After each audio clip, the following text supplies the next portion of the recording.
ప్రార్థన చేసుకున్నాం. వాక్య భాగం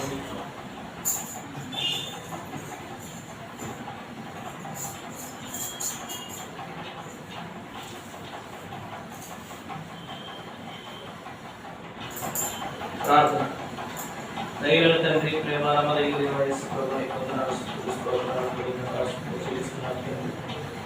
ఎంతైనా నమ్మదగిన దేవుడు, అసలు చేయగలిగిన దేవుడు.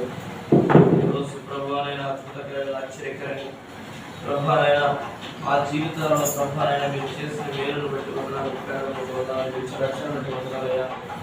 శిలో మరణాన్ని ప్రభానైనా నిజంగానైనా జయించిన గొప్ప దేవుడు తండ్రి, మరణమును విడిచిన దేవుడు తండ్రి. ప్రభు అందరైతే ప్రభానైనా చంపారు, కానీ తండ్రి నిజంగానైనా సంపూర్ణంగా చంపలేకపోయారు. మూడో దిన తిరిగి లేచినావు తండ్రి, మరణమును విడిచివేసినావు తండ్రి, ప్రతి పాప భారాన్ని తొలగించేసినావు తండ్రి. చంపాముల చేతులు దొరుకుకున్నారు, అయిపోయింది అనుకున్నారు తండ్రి. నాయన ప్రజలందరూ తెలుసుకోగలిగారు మీరు ఇచ్చిన గొప్ప రక్షణ.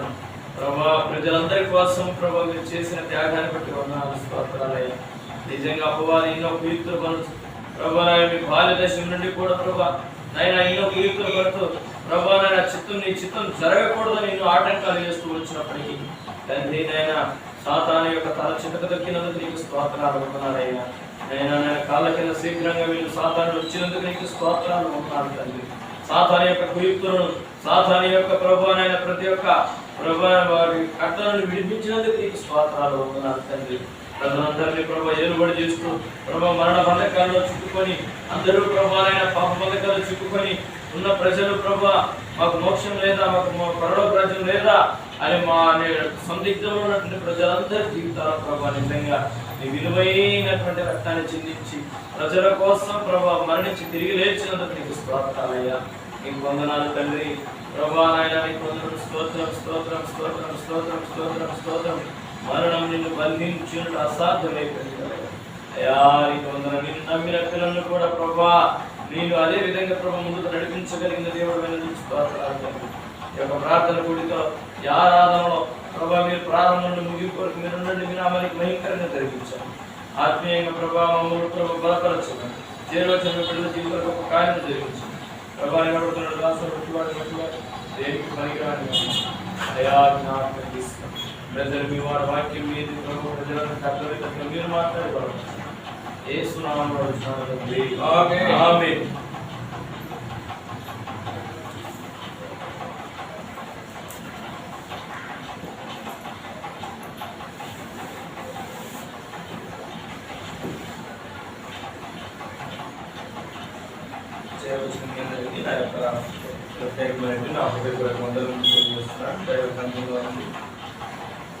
సంగతులు జ్ఞాపకం చేస్తున్నాం. ఈ వారముల కాచి కాపాడి ఆయుష్ ఆరోగ్యం ఇచ్చిన దేవునికి స్తోత్రం. హల్లెలూయా.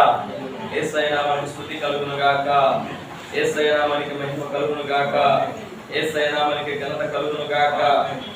ఈరోజు దైవ గ్రంథంలో నుండి కొన్ని సంగతులను జ్ఞాపకం చేశాను. ప్రాముఖ్యంగా లూకాసు సువార్త 15వ అధ్యాయం 11వ వాక్యంలో మాటలు నేను జ్ఞాపకం చేస్తాను. లూకాసు సువార్త 15వ అధ్యాయం 11వ వాక్యాన్ని చదువుకుందాం. లూకాసు సువార్త 15వ అధ్యాయం 11వ వాక్యం. మరి ఆ ఇంట్లోనూ ఒక మనుషునికి ఇద్దరు కుమారులు వారిలో చిన్నవాడు తండ్రి నాకు వచ్చు భాగమని తన తండ్రిని అడగగా అతడు వారికి ఆస్తిని పంచిపెట్టిన అతడు వారికి తన ఆస్తిని పంచిపెట్టను. ఒక తండ్రికి ఎంతమంది కుమారులు ఉన్నారు? 2 కుమారులు. ఒక తండ్రికి 2 కుమారులు ఉంటే అయితే వారిలో అడిగిన వాడు చిన్నవాడు. తండ్రి ఆస్తిలో భాగం కావాలని అడిగిన వాడు చిన్నవాడైతే అయితే తండ్రి ఏం చేశాడో చూస్తే తండ్రి భాగము పంచిపెట్టినట్టుగా చూస్తాం. అడిగాడు, అతడు వారి ఆస్తిని పంచిపెట్టాను వారికి అన్నాడు. అంటే అడిగింది ఒకళ్ళు, ఇచ్చింది 2కి. అడిగింది ఒకళ్ళే, ఆస్తి అడిగింది ఒకళ్ళే, కానీ ఎవరి భాగం వాళ్ళు తీసుకొని ఇచ్చేసాడు. ఇక అయితే పెద్దవాడు తీసుకునే తండ్రితో పాటు ఉన్నాడు, చిన్నవాడు తీసుకున్నాడు. అక్కడ మనం చూసినట్లయితే తీసుకొని వెంటనే వెళ్ళిపోలేదు. ఇక ఆస్తి తీసుకుని వెంటనే వెళ్ళిపోలేదు. అక్కడ రాయబడిన మాట నేను జ్ఞాపకం చేస్తాను. కొన్ని దినములైన తర్వాత అనే మాట చూస్తాం. కొన్ని దినములైన తర్వాత ఆ చిన్న కుమారుడు సమస్తమును కూర్చుకొని దూరదేశములకు ప్రయాణం అయిపోయి, అంటే దూరదేశం ప్రయాణము వెళ్ళడానికన్నా ముందుగా ఇక కొన్ని దినాలు అక్కడే ఉండిపోయినాడు. అది ఇంకా ఏమైతే రావాలో అన్ని సమకూర్చుకున్నాడు. తనకు కావాల్సినవన్నీ సమకూర్చుకున్నాడు. అయితే అన్ని ఏర్పాట్లు అన్ని చేసుకున్నాడు కూడా. ఇచ్చి ఆస్తి ఇచ్చిన వెంటనే తీసుకుని వెళ్ళిపోలేదు. కొంతకాలం ఉన్నాడు. కొంతకాలం ఉన్న తర్వాత అక్కడ రాయబడింది, అతడు తన ఆస్తిని దూరదేశం వెళ్ళిన తర్వాత అతడు తన ఆస్తిని దుర్వ్యాపారం వలన ఏం చేసినాడు? పాడు చేశాను. తన ఆస్తిని దుర్వ్యాపారం వల్ల పాడు చేసి, అంటే తండ్రితో ఉన్నంత వరకు బాగానే ఉన్నాడు. తండ్రితో ఉన్నంత వరకు ఆరోగ్యకరంగా ఉన్నాడు, ఆనందకరంగా ఉన్నాడు, సంతోషకరంగా ఉన్నాడు. తండ్రితో ఉన్నంత వరకు ఏ బాధ లేదు, ఏ చింత లేదు. ఇక ఎందుకంటే ఏ అవసరం ఉన్నా తండ్రి చూసుకుంటాడు, ఏ అక్కర ఉన్నా తండ్రి చూసుకుంటాడు.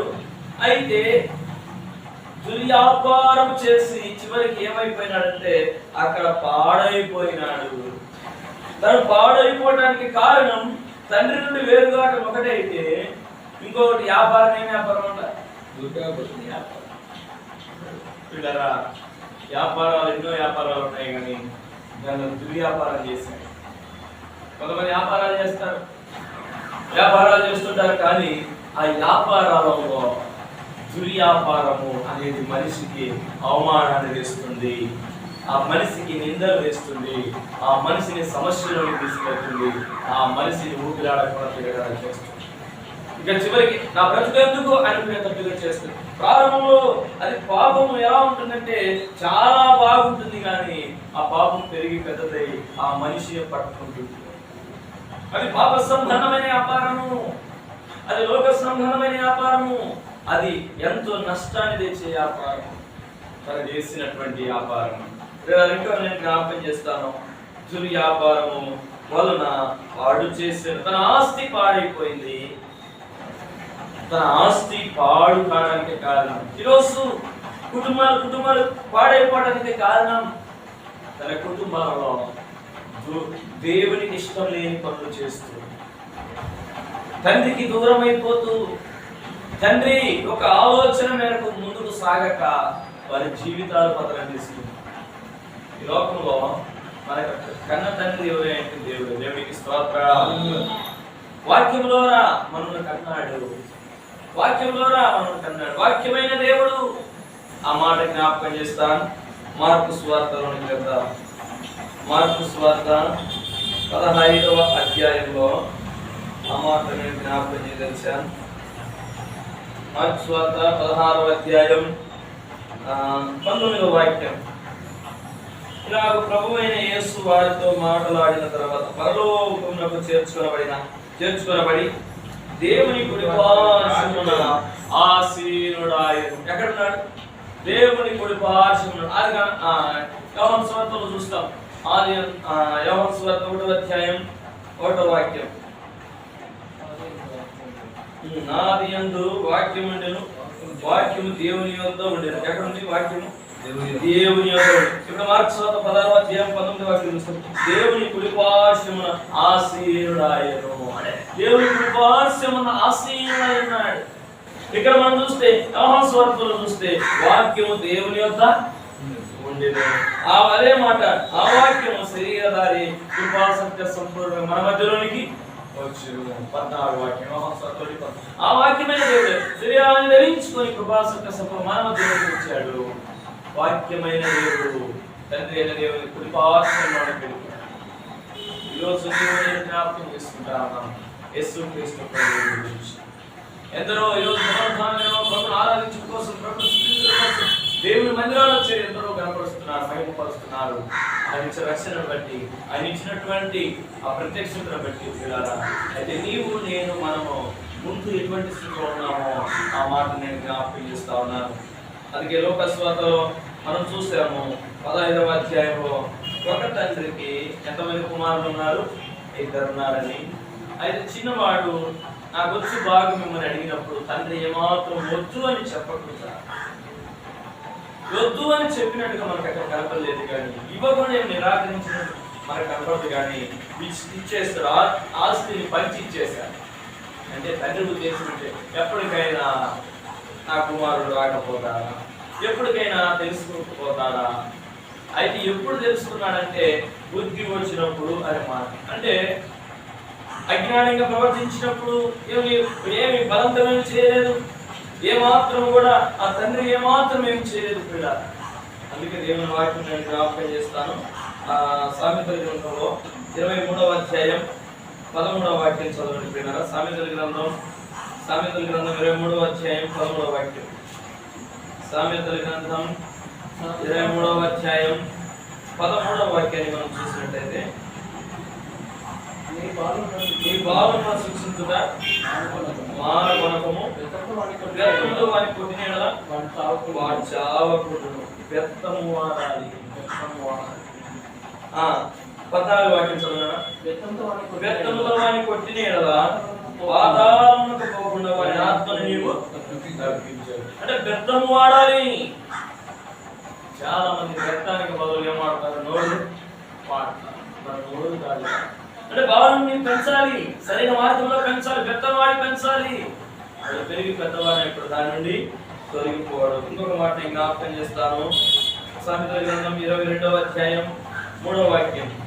సామెతల గ్రంథం 22వ అధ్యాయం 3వ వాక్యం చదువుదాం. బుద్ధిమంతుడు అపాయవంతుడు చూసి దాగును, జ్ఞానము లేని వారు యోచింపక ఆపదలో పడతారు. జ్ఞానము లేని వారు యోచింపక ఎక్కడ పడతారు? ఆపదలో.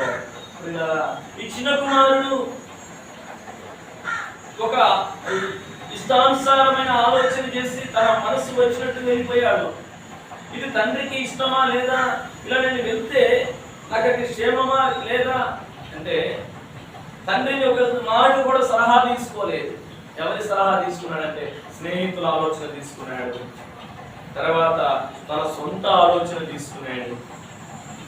తన ఏదైతే తన సహవాసం ఉందో ఆ సహవాసం యొక్క ఆలోచన తీసుకున్నాడు తప్ప తను తండ్రితో పాటు ఉన్నంత వరకు ఏమి తండ్రి దగ్గర చూశాడో, తండ్రి ఎలా పెంచాడో ఆ పెంపకాన్ని మర్చిపోయాడు. తండ్రి ఎలా పోషిస్తున్నాడో, ఎలా కష్టపడినాడో ఆ కష్టాన్ని గుర్తించలేదు.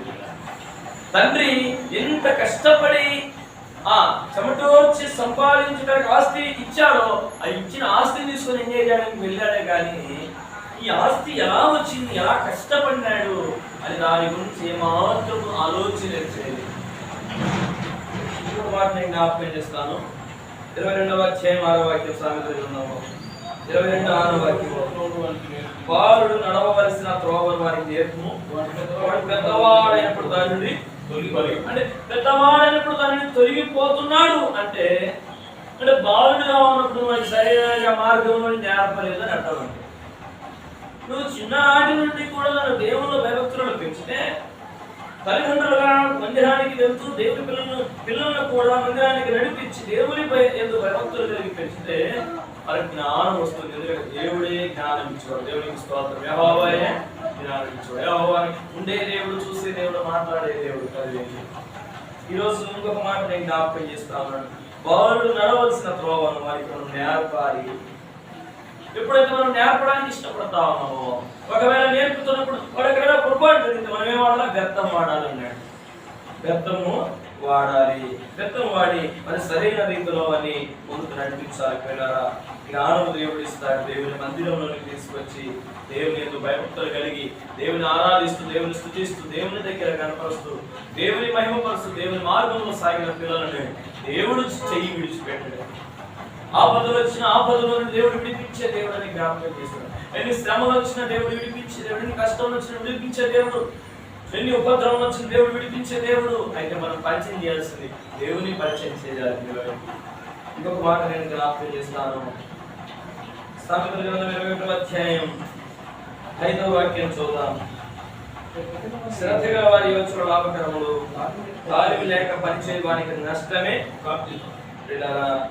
ఆలోచన లేకుండా పనిచేస్తా అంటే ఏమొస్తుంది? నష్టం వస్తుంది. దుర్వ్యాపారం చివరికి వచ్చిన నష్టమే. ఆలోచన, దేవుని ఆలోచన లేదు, తండ్రి ఆలోచన లేదు. తన ఇష్టానుసరైన ఆలోచనలను చేసి ముందుకు వెళ్ళిపోయి నష్టపోయినాడు ఒక కుమారుడు. ఈరోజు చాలా మంది తల్లి చెల్లెక్క అన్న ఏ ప్రాంతం నుండి వింటున్నారు నాకు తెలియదు కానీ, నీ నష్టానికి కారణం నువ్వు తండ్రి మార్గాన్ని విడుచుట ద్వారా, నీ నష్టానికి కారణం, నీ అవమానానికి కారణం తండ్రి యొక్క చిత్తంలో జరిగించకపోవడమే. పరలోకమందున మన తండ్రి ఉన్నాడు, మనం సృష్టించినటువంటి దేవుడు మన తండ్రి ఉన్నాడు. ఆ దేవుని యొక్క మార్గంలో వెళ్తే నువ్వు క్షేమంగా వెళ్తావు. ఆయన పేరుగా నువ్వేమి చేయలేమని దేవుని వాక్యం సెలవిస్తావు. ఆయనలో ఉంటే నువ్వు ఫలిస్తావు, బహుగా ఫలిస్తావు. నువ్వు బహుగా ఫలించాలంటే ఆయనలోనే నువ్వు ఉండాలి, ఆయన మార్గంలో ఉండాలి. ఇంకొక మాట నేను జ్ఞాపకం చేస్తాను. సామెతల గ్రంథం 25వ అధ్యాయం 25వ వాక్యం చూద్దాం. సామెతల గ్రంథం 25వ అధ్యాయం 25వ వాక్యం చూద్దాం. తప్పికొని నా వానికి చల్లని నీరు ఎట్లున్నో, దూరం దేశం నుండి వచ్చిన శుభ సమాచారం అట్లున్నో. ఇప్పుడు దూరదేశం వెళ్ళాడు, అక్కడ ఏమొచ్చింది? నష్టమైనాడు. దూరదేశాన్ని ఎంచుకున్నాడు.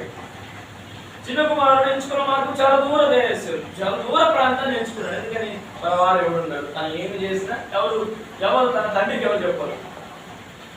కాబట్టి తను ఏం చేస్తూ వచ్చాడంటే, తను చేస్తున్న పాపం గురించి ఎవరికి తెలియకూడదని దూరాన్ని ఎంచుకున్నాడు. దుర్యాలోచనలతో వ్యాపారం చేశాడు, దుర్వ్యాపారం చేశాడు. ఆ వ్యాపారంలో చాలా నష్టపోయాడు. తను ఏదైతే ఆస్తి తీసుకెళ్ళాడో ఆస్తి అంతా కూడా పోగొట్టింది. అర్థమైపోతుంది, ఒక వ్యాపారం ప్రారంభించినామంటే ఇది నష్టం వస్తుందా లాభం వస్తుందా అని కొన్ని రోజులకు అర్థమైపోతుంది. ఇంకా నష్టంలోనే కొనసాగుతూ అప్పుల మీద అప్పులు వేస్తూ చివరికి చాలా మంది నష్టపోయారు. ఇది దేవుని చిత్తమా కాదా? క్రైస్తవులుగా దేవుని పిల్లలుగా మనకు దేవుడి జ్ఞానం ఇచ్చాడు. ఒక దాంట్లో ఒక పని మనం చేయాలంటే మనం ఏం చేస్తాం? మొదటిగా ప్రార్థన చేస్తాం. ప్రార్థన చేసి ముందుకు వెళ్తాం. ప్రభువా ఇది నీ చిత్తమా కాదా అని అడుగులు వేస్తాం. కానీ ఇక్కడ ఈ చిన్న కుమారులో ప్రార్థన లేదు, ఈ చిన్న కుమారులో భయభక్తులు లేవు. దుర్వ్యాపారం చేస్తున్నాడంటే దాని అర్థం ఏమిటంటే దేవుని యొక్క భయభక్తులు లేదు. ఇష్టానుసారంగా అన్ని అలవాట్లు కలిగిన వ్యక్తి తన ఉన్నటువంటి డబ్బును చూసుకొని తన ఉన్నటువంటి ధనాన్ని బట్టి మోహిస్తూ, అందుకే ఇద్దరు యజమానులు దాసులు ఉన్నది, ఇద్దరికి ఉండలేదు. సిరిగిని అట్లా ఇలా దేవుడు మాట్లాడుతూ వచ్చి ఇద్దరు యజమానుల కింద ఎవరు ఉండలేదు. ఒకరిని ప్రేమిస్తారు, ఒకరిని ద్వేషిస్తారు. అటు నువ్వు తండ్రిని దేవుడిని ప్రేమిస్తారు, స్త్రీని ప్రేమించాలంటే అసాధ్యం. ఇది కష్టం. నువ్వు ధనాన్ని ప్రేమించాలి, దేవుడిని ప్రేమించాలి, రెండు కష్టం. ఈరోజు ఆ చిన్న కుమారుడు ప్రేమించింది, ధనాన్ని ప్రేమించాడు, ధన మార్గంలోనికి వెళ్ళాడు. దాని ద్వారా ఇంకా ధనం సంపాదించాలని ఆశపడినాడు, ధనాన్ని వృద్ధి చేసుకోవాలని ఆశపడినాడు. ఎలా వృద్ధి చేసుకోవాలనుకున్నాడు? తండ్రికి దూరమై దుర్వ్యాపారం చేసి వ్యాపారంలో లాభాన్ని సాధించాలనుకున్నాడు. 500 కడితే 5,000 వస్తాయంటే కట్టేసినాడు. 1,00,000 రూపాయలు కడితే 10 లక్షలు వస్తాయంటే కట్టేసినాడు. ఏంటిది? వ్యాపారం, దుర్వ్యాపారం, నష్టం. నష్టాన్ని చాలా మంది దురాశ, దుర్వ్యాపారం ఎన్ని దగ్గర సంబంధాలు. ఇంకొక మాట నేను జ్ఞాపకం చేస్తాను.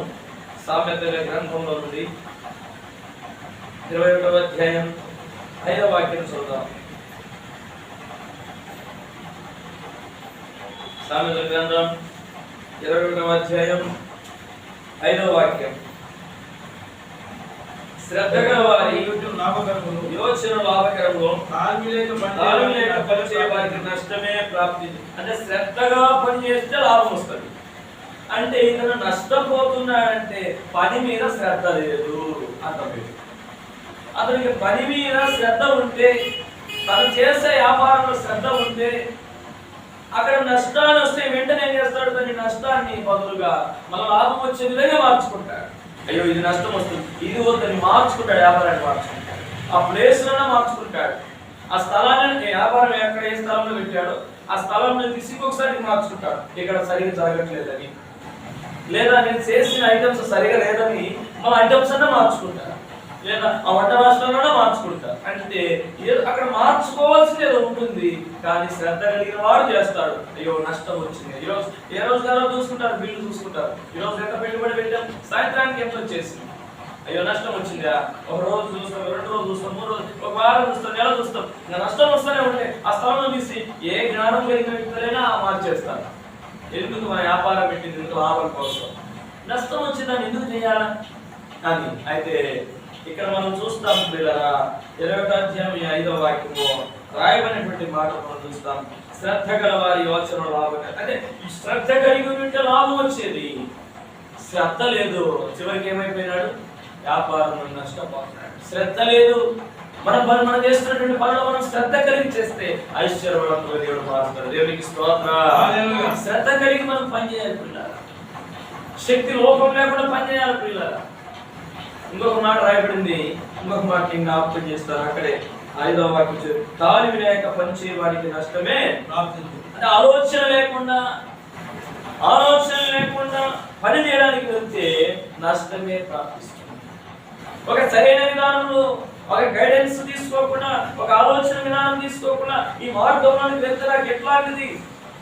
మరి ఇంత పెట్టుబడి పెడుతున్నాను, ఇలా ఎవరైనా వ్యాపారం చేసేవాళ్ళు ఎవరైనా వెళ్తే ఈ వ్యాపారం వ్యాపారం చేస్తున్నాను, లేదా ఎవరైనా చేసిన వాళ్ళు ఉంటారు కదా, ఎక్కడ తెచ్చుకోవాలి, ఎంతకు తెచ్చుకోవాలి, ఇక్కడ ఎంత అమ్ముకోవాలి, ఇవన్నీ ఆలోచన చేస్తారు. అంటే ఒక దగ్గర తెచ్చుకున్న తర్వాత 100 రూపాయలు తెచ్చుకున్నామంటే మన ఛార్జీలు పోను, ఇక్కడ మనిషిని ఎవరైనా పెట్టుకుంటే వాళ్ళకు పోను, మనకు మిగిలేది ఎంత, అది అమ్మాల్సింది ఎంత, ఇట్లా ఆలోచన చేస్తారు వ్యాపారం. ఆడ 1000 ఒక ఆయన అన్నాడు, 300కు జామకాయలు తెచ్చుకోవడం మనలో. వస్తూ ఒక మధ్యలో ఆటో ఒకసారి ఆగింది, 2 ఆటోలు మారాలి. ఒక ఆటో మార్చుకున్న తర్వాత ఆటోలో పెట్టుకొని ఉంటే అడిగారంట, అన్నా ఈ ఎంతకి ఇస్తారు అంటే చెప్పాడంట. ఎంతో రేట్ చెప్పాడు, ఆయన తెచ్చుకుని 300కు ఎంతో రేట్ చెప్పాడు. ఫస్ట్ రేట్ చెప్పింటే మేము 500 ఇస్తామని చెప్పారు. 500 ఇస్తామంటే 500 వద్దే వద్దు, నాకు 200 చాలు, 200 అయితేనే ఇస్తారు, నేను ఈయనే అంటున్నాడు. నాకు అర్థం కాలేదు.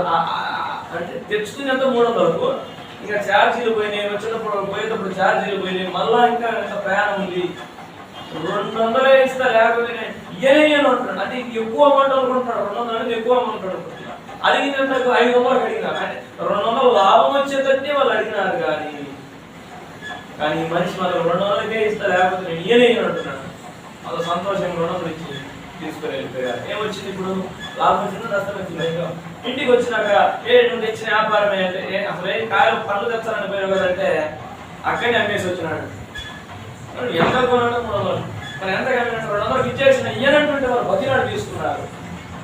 ఈయనే 500 ఇస్తామన్నారు. నాకు 500 అంత తక్కువ గౌరవిస్తారు, 500కు తక్కువ గౌరవిస్తారు. అంటే వాళ్ళకి ఏం లేదు, జ్ఞానం లేదు. ఎందుకు ఈ మాట జ్ఞాపకం? జ్ఞానం లేక నష్టం వచ్చేసి అంటే ఈ చిన్న కుమారుడికి ఏం లేదు, ఇప్పుడు జ్ఞానం లేదు. తన వ్యాపారం నష్టం వస్తా ఉంటే చూస్తూనే ఉండిపోయినాడు. కానీ ఏమాత్రం ఆలోచన చేసిన వాడు అంటే తన ఆస్తిని బట్టి ముందుకు వెళ్ళాడు, కానీ ఆలోచనతో వ్యాపారం చేయడానికి వెళ్ళలేదు. సుఖ సంతోషాల కోసం వెళ్ళాడే, కానీ తన ద్వారా కొంత సాధించి నా తండ్రి దగ్గర, ఇదో తండ్రి నీ దగ్గర తీసుకొచ్చుకున్నా, ఏదో నేను వృద్ధి చేసుకున్నాను, ఇదో నేను వ్యాపారం పెట్టాను, వచ్చి చూడు, నా వ్యాపారం దగ్గరికి వచ్చి చూడు ఒకసారి.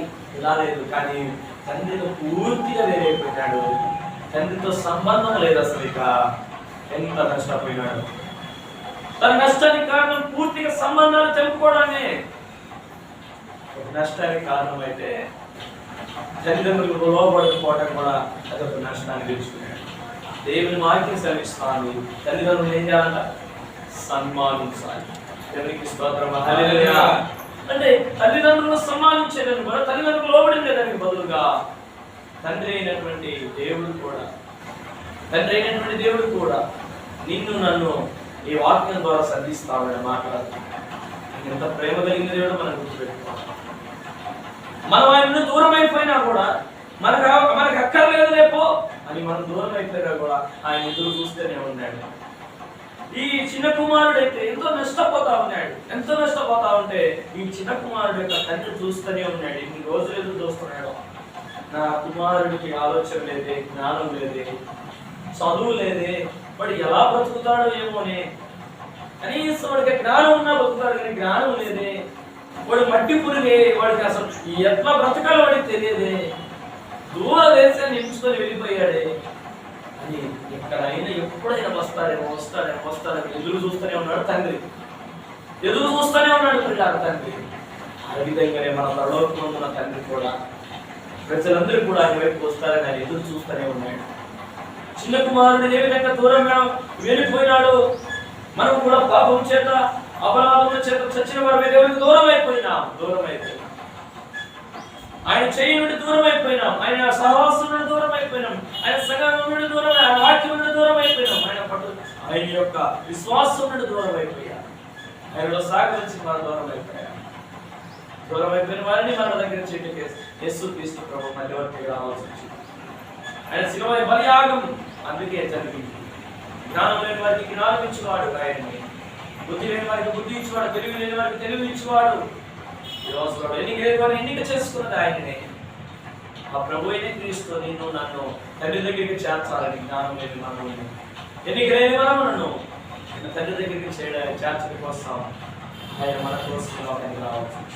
ఇంకొక మాట జ్ఞాపకం చేస్తున్నాను నేను. సామెతల గ్రంథంలో ఉండే సామెతల గ్రంథం 29వ అధ్యాయం 3వ వాక్యం.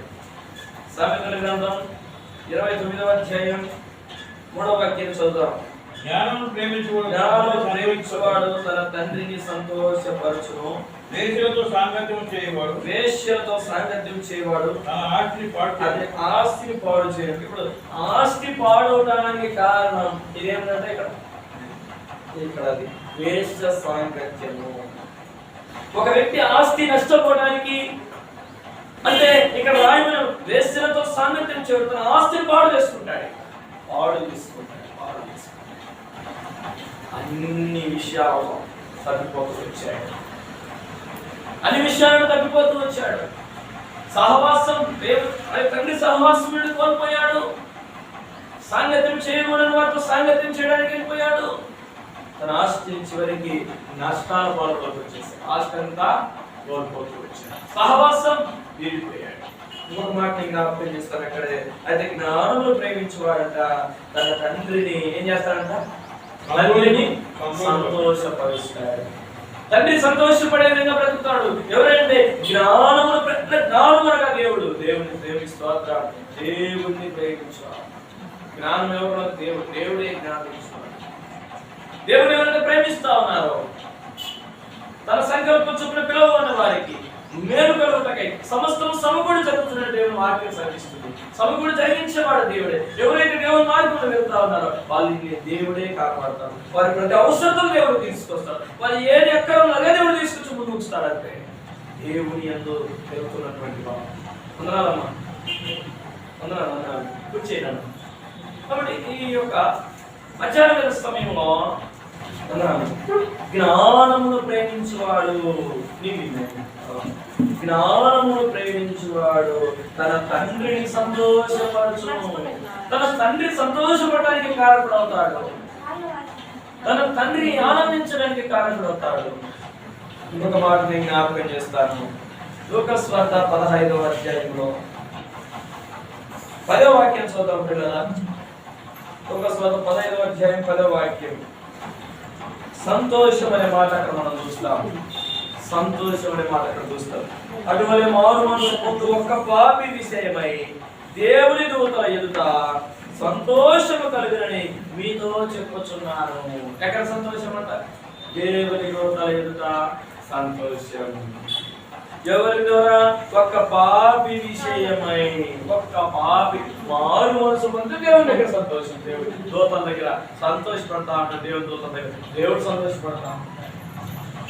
ఒక్క పాపి మారు మనసు పొందితే, మార్పు చెందితే, ఒక వ్యక్తి జీవితాన్ని మార్చుకుంటే మనం అన్నాడు అంటే ఈ యొక్క మధ్యాహ్న వేళ సమయంలో వాక్యం వింటున్న నీవు నేను తెచ్చుకోవాల్సింది ఏంటంటే, ఒక పాపి మారు మనస్సు పొందితే ఎవరు సంతోషపడతారంట? దేవుడు సంతోషపడతాడు. అంటే ఇప్పుడు ఒక పాపి ఉన్నాడు, దేవునికి దూరం అయిపోయినాడు. ఆ వ్యక్తి మార్పు చెంది మారు మనసు పొందితే ఇప్పుడు ఎవరు సంతోషపడతారు? దేవుడు సంతోషపడతాడు. ఇక్కడ సామెతలలో మనం చూసాము ఆ మాట, జ్ఞానమును ప్రేమించువాడు తన తండ్రిని సంతోషపరచు. తన తండ్రి సంతోషపడాలంటే జ్ఞానం కలిగి ఉండాలి. జ్ఞానం లేని వాడు తన తల్లిదండ్రులకు అవమానం చేస్తాడు. జ్ఞానం లేనివాడు అయితే తల్లి చెయ్యక అన్నా వినండి.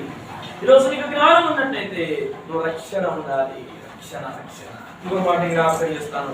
రక్షణ పాపములో నుండి నువ్వేం చేయబడాలి? విడుదల పొందాలి. పరలోక రాజ్యానికి వారసుగా మార్చబడాలి. దేవుని మార్గం నుండి వెళ్ళాలి. నువ్వు తండ్రిని సంతోషపెట్టే వ్యక్తివైతే, నువ్వు తండ్రిని సంతోషపెట్టే వ్యక్తివైతే నువ్వేమై ఉండాలి? పాపంలో నుండి బయటకు వచ్చి ఉండాలి. నువ్వు పాపంలో నుండి తండ్రికి ఏమాత్రం సంతోషం లేదు. నువ్వు పాపంలో జీవిస్తున్న తండ్రి ఏమాత్రం కూడా సంతోషపడు, దుఃఖపడతాడు, ఇంకా బాధపడతాడు. ఇలాంటి కుమారుని ఎందుకు అన్నాను రా?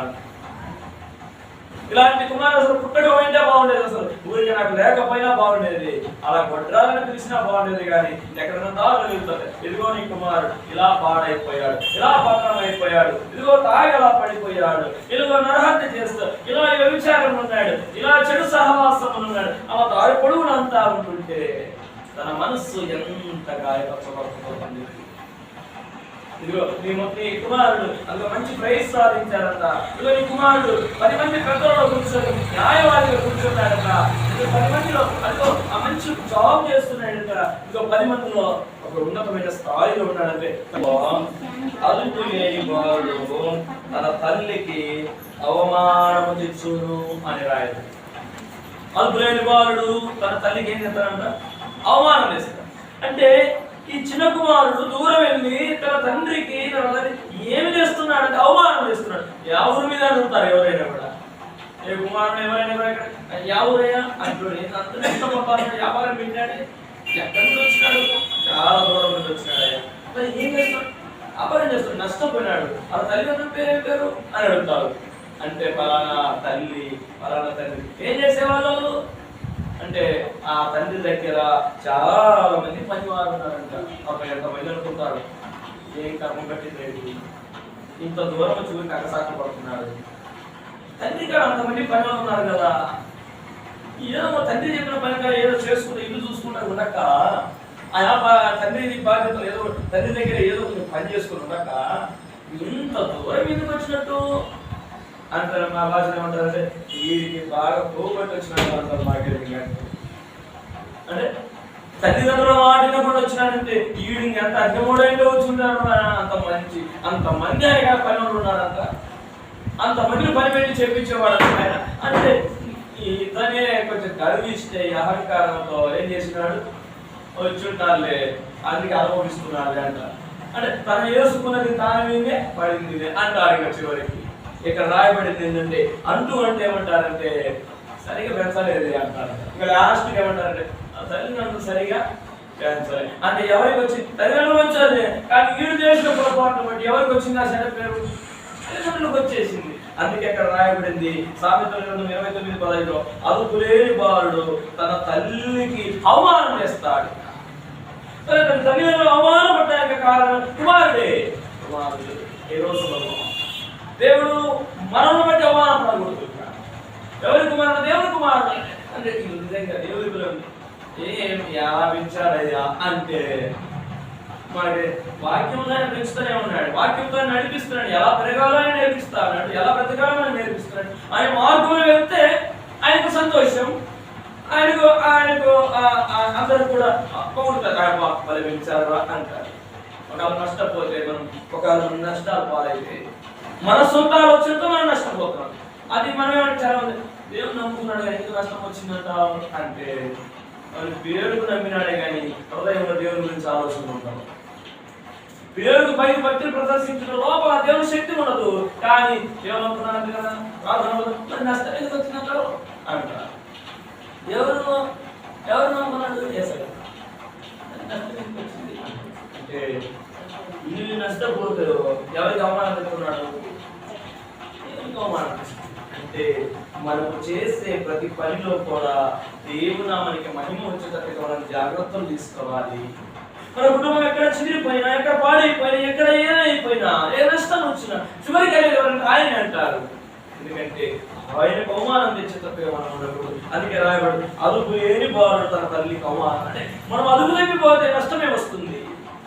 మనం అదుపు తప్పిపోకూడదు. ఏ మార్గంలో ఉండాలి? అదుపు తప్పుడు అనగా ఇప్పుడు పడిపోతా ఉంటుంది, బండి పోతా ఉంటుంది, పడిపోతుంది. అది పెద్ద బండి పోతున్నాం అనుకో, మన చిన్న బండి ఆడతారు, అది తోలనీగా పక్క పడిపోతారు. అదుపు తప్పిపోయిన ఏమన్నా స్పీడ్ ఎక్కువ కంట్రోల్ చేస్తారు, అది అదుపు తప్పిపోయి ప్రమాదం జరిగింది, నష్టం వచ్చేసింది, చివరి అవమానం వచ్చేసింది. ఇలా కాబట్టి ఎందుకు వాడి జ్ఞాపకం చేస్తుందంటే అదుపు లేకపోతే అదుపులో ఉండాలి. ఆయన చేతి కింద ఉండాలి. మనము ఆయన మార్గంలో మనం నడవాలి. ఆయన మార్గం తప్పి తిరిగితే పక్కకి వెళ్ళిపోతే నష్టం ఉంది, అవమానం ఉంది. అయితే చిన్న కుమారుడు ఏం చేస్తున్నాడు? దూరదేశం వెళ్ళాడు, అవమానం తెస్తా ఉన్నాడు తల్లిదండ్రులు. ఎవరు పిల్లడాయా అంటే పలానా వాటి నష్టం, అవమానం. తను నష్టపోతున్నాడు, తన తల్లిదండ్రుల అవమానాన్ని తెస్తా ఉన్నాడు. ఇంకొక మాట కూడా మీకు జ్ఞాపకం చేస్తాను. సామెతల గ్రంథంలో 30వ అధ్యాయం, సామెతల గ్రంథం 30వ అధ్యాయంలో 11వ వాక్యం చూద్దాం. సామెతల గ్రంథం 30వ అధ్యాయం 11వ వాక్యం. తమ తండ్రిని శపించుచు తల్లిని దీవించని తరము కలదు. తమ దృష్టిని తాము శుద్ధులై తమ మాలిన్యం నుండి కడగబడిన వారి తరం కలదు. తండ్రిని ఏం చేస్తున్నాడట? శపించుతాం. తండ్రిని ఎందుకు శపిస్తారు చెప్పండి? అడిగినాడు అనుకో, ఆస్తి అడిగినాడు అనుకో, ఎవరైనా తండ్రి ఏమన్నా ఇచ్చేస్తారా? వెంటనే ఇచ్చేస్తారా? ఆస్తి నాకు ఇచ్చేయి అది ఇచ్చేస్తారా? పోనీ ఏమన్నా నష్టపోయి ఏమన్నా బాగుంటారా? ఎందుకు నాయన వద్దు నాయన ఇన్నిసార్లు బతుకులాడతాడు.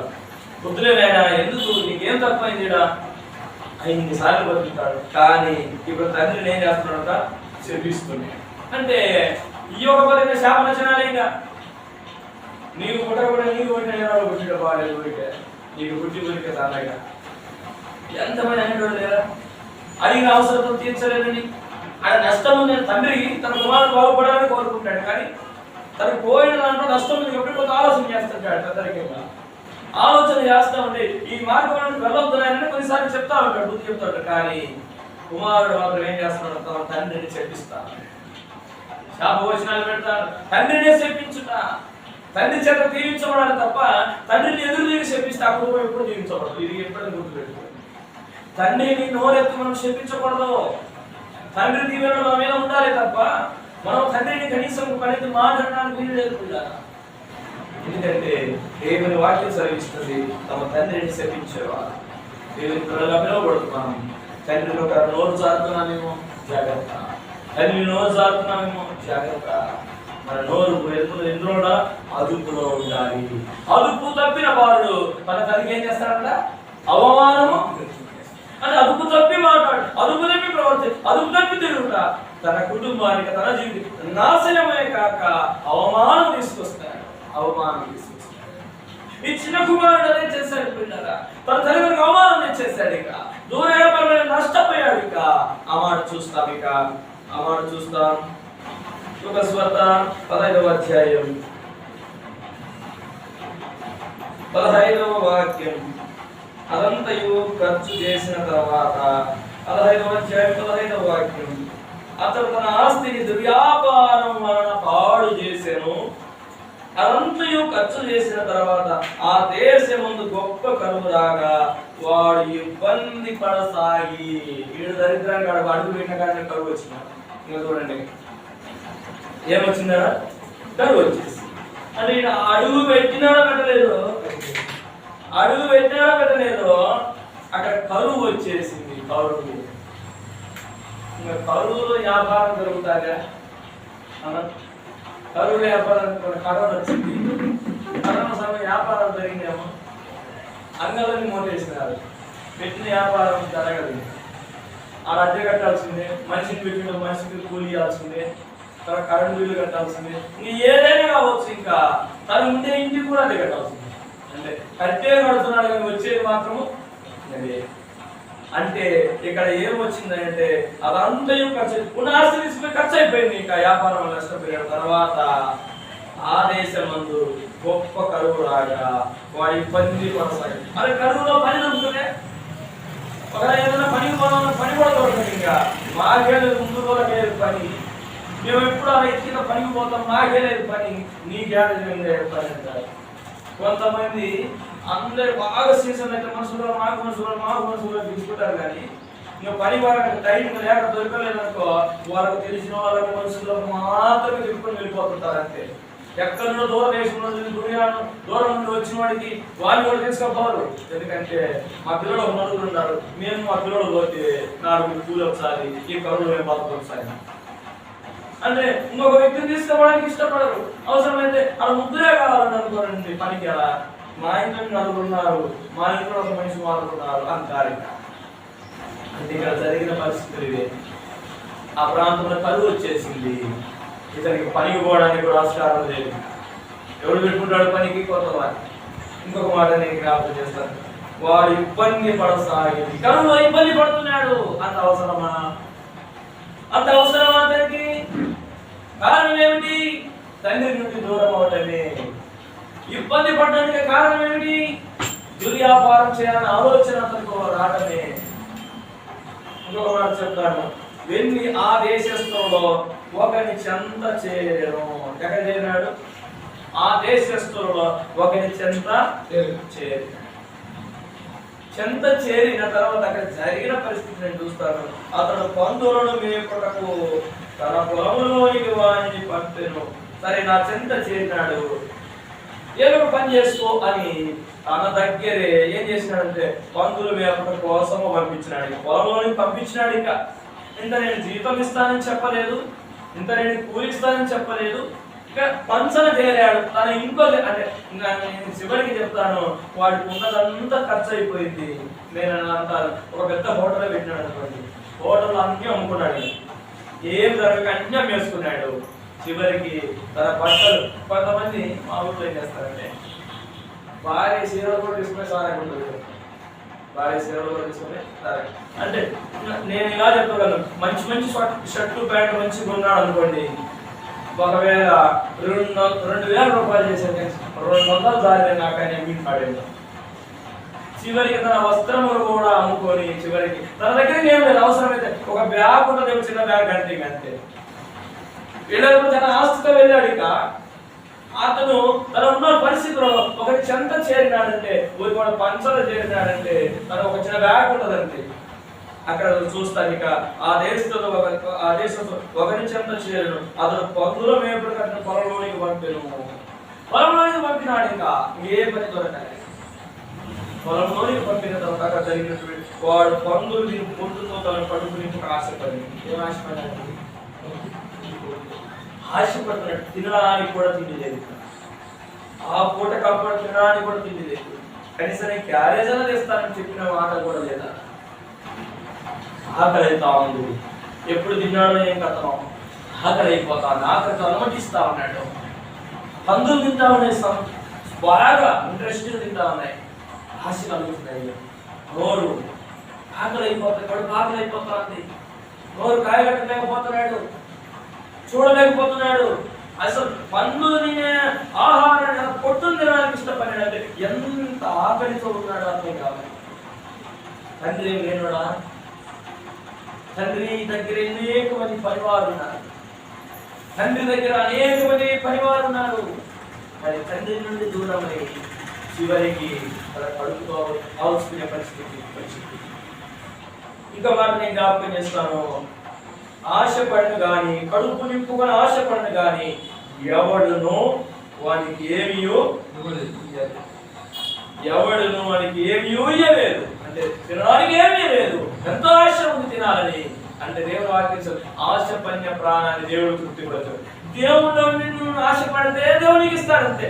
నీకు ఏమి కాదు, వస్త్రం ఇస్తాడు, ఆహారం ఇస్తాడు. నీకు ఏమి కాదు దేవుడు నడిపిస్తాడు. ఇది దేవుని మార్గంలో మీద వారికి జరిగే పరిస్థితి. దేవుని మార్గంలో దేవుని చిత్తంలో వెళ్ళే వారికి ఏది అవసరమో దేవుడు తీసుకొచ్చి ముందు పడేస్తాడు అంతే. ఇది దేవుని చిత్తంలో దేవుని పిల్లలకు జరిగేది. ఇతను దేవుని చిత్తంలో లేడు, తండ్రి చిత్తంలో లేడు, తండ్రి ఉద్దేశంలో తండ్రికి దూరం అయిపోయాడు. తండ్రి మార్గాన్ని విడిచాడు.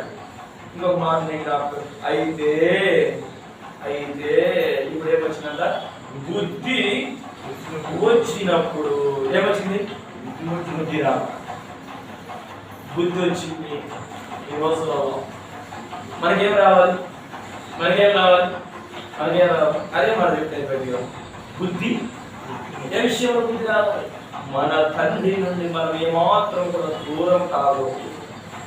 ఒకవేళ దూరం ఏంటి, బుద్ధి రావాలి, బుద్ధి తెచ్చుకోవాలి. తండ్రికి దగ్గర అవ్వాలి, పరలోకమందున్న తండ్రికి దగ్గర అవ్వాలి. ఆయన సర్వ సంపదలు ఆయనలో ఉన్నాయి. సర్వం పైన అధికారం కలిగిన తండ్రి ఆయన, సమస్తం పైన అధికారం ఆయన లేకుండా ఏది కలగలేదని నేను వాక్యమైన దేవుడే, తండ్రి దగ్గర ఉన్న దేవుడే, మరణము మునులు విడిచిన దేవుడే. ఆయన మనకు అధికారిగా తండ్రిగా ఉన్నాడు. ఆ తండ్రి దగ్గర మనం చేర్చబడాలి తప్ప ఆయన దూరం అయిపోకూడదు. మనము దూరం అయిపోతే నష్టం ఉంది. దూరం అయిపోతే కుటుంబాల సమస్యలు ఎదుర్కొంటావు, దూరం అయిపోతే నీ జీవితంలో సమస్యలు ఎదుర్కొంటావు. నువ్వు వచ్చిన నష్టాన్ని బట్టి వెంబడే తండ్రి దగ్గర తిరగాల. ఈ నష్టానికి కారణం నేను ఆయన దూరం అవడమే కదా, ఈ నష్టానికి కారణం ఆయన మాట వినకపోవటమే కదా, ఈ యొక్క ఫలితానికి కారణం ఆయన మాట వినకపోవటమే కదా. ఇంకా ఆయన బుద్ధి తెచ్చుకొని ఏం చేయాలంట, ఆయన వైపు తిరగాలి. అయితే చిన్నకుమారుడు బుద్ధి వచ్చింది.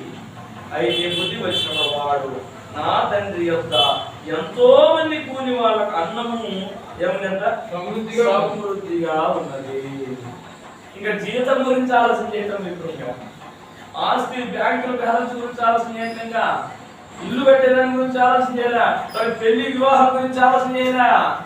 వాడు నేను అన్నం మీద సాగుతున్నాడు అంటే ఎటువంటి పరిస్థితులను వచ్చాడు.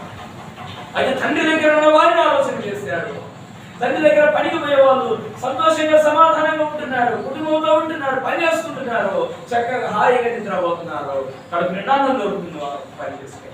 ఇప్పుడు ఇతనికి ఏమొచ్చిందంటే బుద్ధి వచ్చి అనుకుంటాడు తండ్రి యొక్క, ఎవరి తండ్రి ఇక్కడ తండ్రి అన్నాడు, ఎవరి తండ్రి అక్కడ చదవనా, ఎవరి తండ్రి 17వ వాక్యం, బుద్ధి వచ్చేవాడు నా తండ్రి అంటున్నాడు. ఇంకా ఆ బంధం ఎక్కడికి తెగిపోలే. దూరము, దేశం మారినంత మాత్రాన, ప్రాంతం మారినంత మాత్రాన, కొన్ని సంవత్సరాలు, కొన్ని నెలలు, కొన్ని రోజులు, కొన్ని గంటల దూరం అయిపోయినంత మాత్రాన నా తండ్రి అనే పదం మాత్రం మారలేదు. అదే ఆ బంధము అనేది ఎక్కడన్నా కూడా నా కుమారుడు అంటాడు, ఎక్కడన్నా నా తండ్రి అంటాడు. అనేది కదా ఇక్కడ నా తండ్రి. నిజమే, ఈ ఆలోచన వచ్చితే చాలండి. ఈ ఆలోచన మనసుకి వస్తే చాలు, నా తండ్రి పరలోకంలో ఉన్నాడు, నా తండ్రి తండ్రిని అడిగితే తండ్రి తప్పక సహాయం చేస్తాడు. ఆయన సహాయం చేసే దేవుడు. ఈరోజు నీ నా జీవితంలో సహాయం చేయడానికి ఆయన సిద్ధంగానే ఉన్నాడు. అయితే ఆ మాట కూడా నేను జ్ఞాపకం చేస్తాను, ఆ మాట నేను జ్ఞాపకం చేస్తాను. మత్తయి సువార్త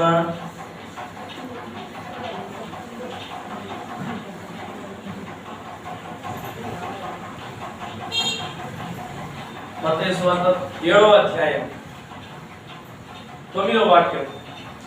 మత్తయి సువార్త 7వ అధ్యాయం, మీలో ఏ మనుషుడైనను తన కుమారుడు తను రొట్టెను అడిగిన కదా వానికి రాతినిచ్చునా, చేపలు అడిగిన కదా పామునిచ్చునా?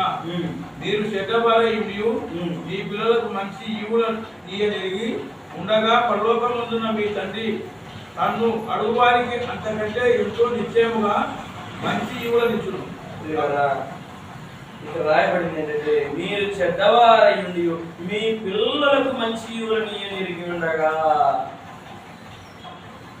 మీరు మీ పిల్లల గురించి గురించి అంత ఆలోచన చేసుకుని మీ పిల్లలకి మంచి ఇవ్వాలని మీరు ఆలోచన చేస్తారే. ఇక్కడ అన్నాడు పరలోకమందున్న మీ తండ్రి అన్నాడు. ఎవరు తండ్రి?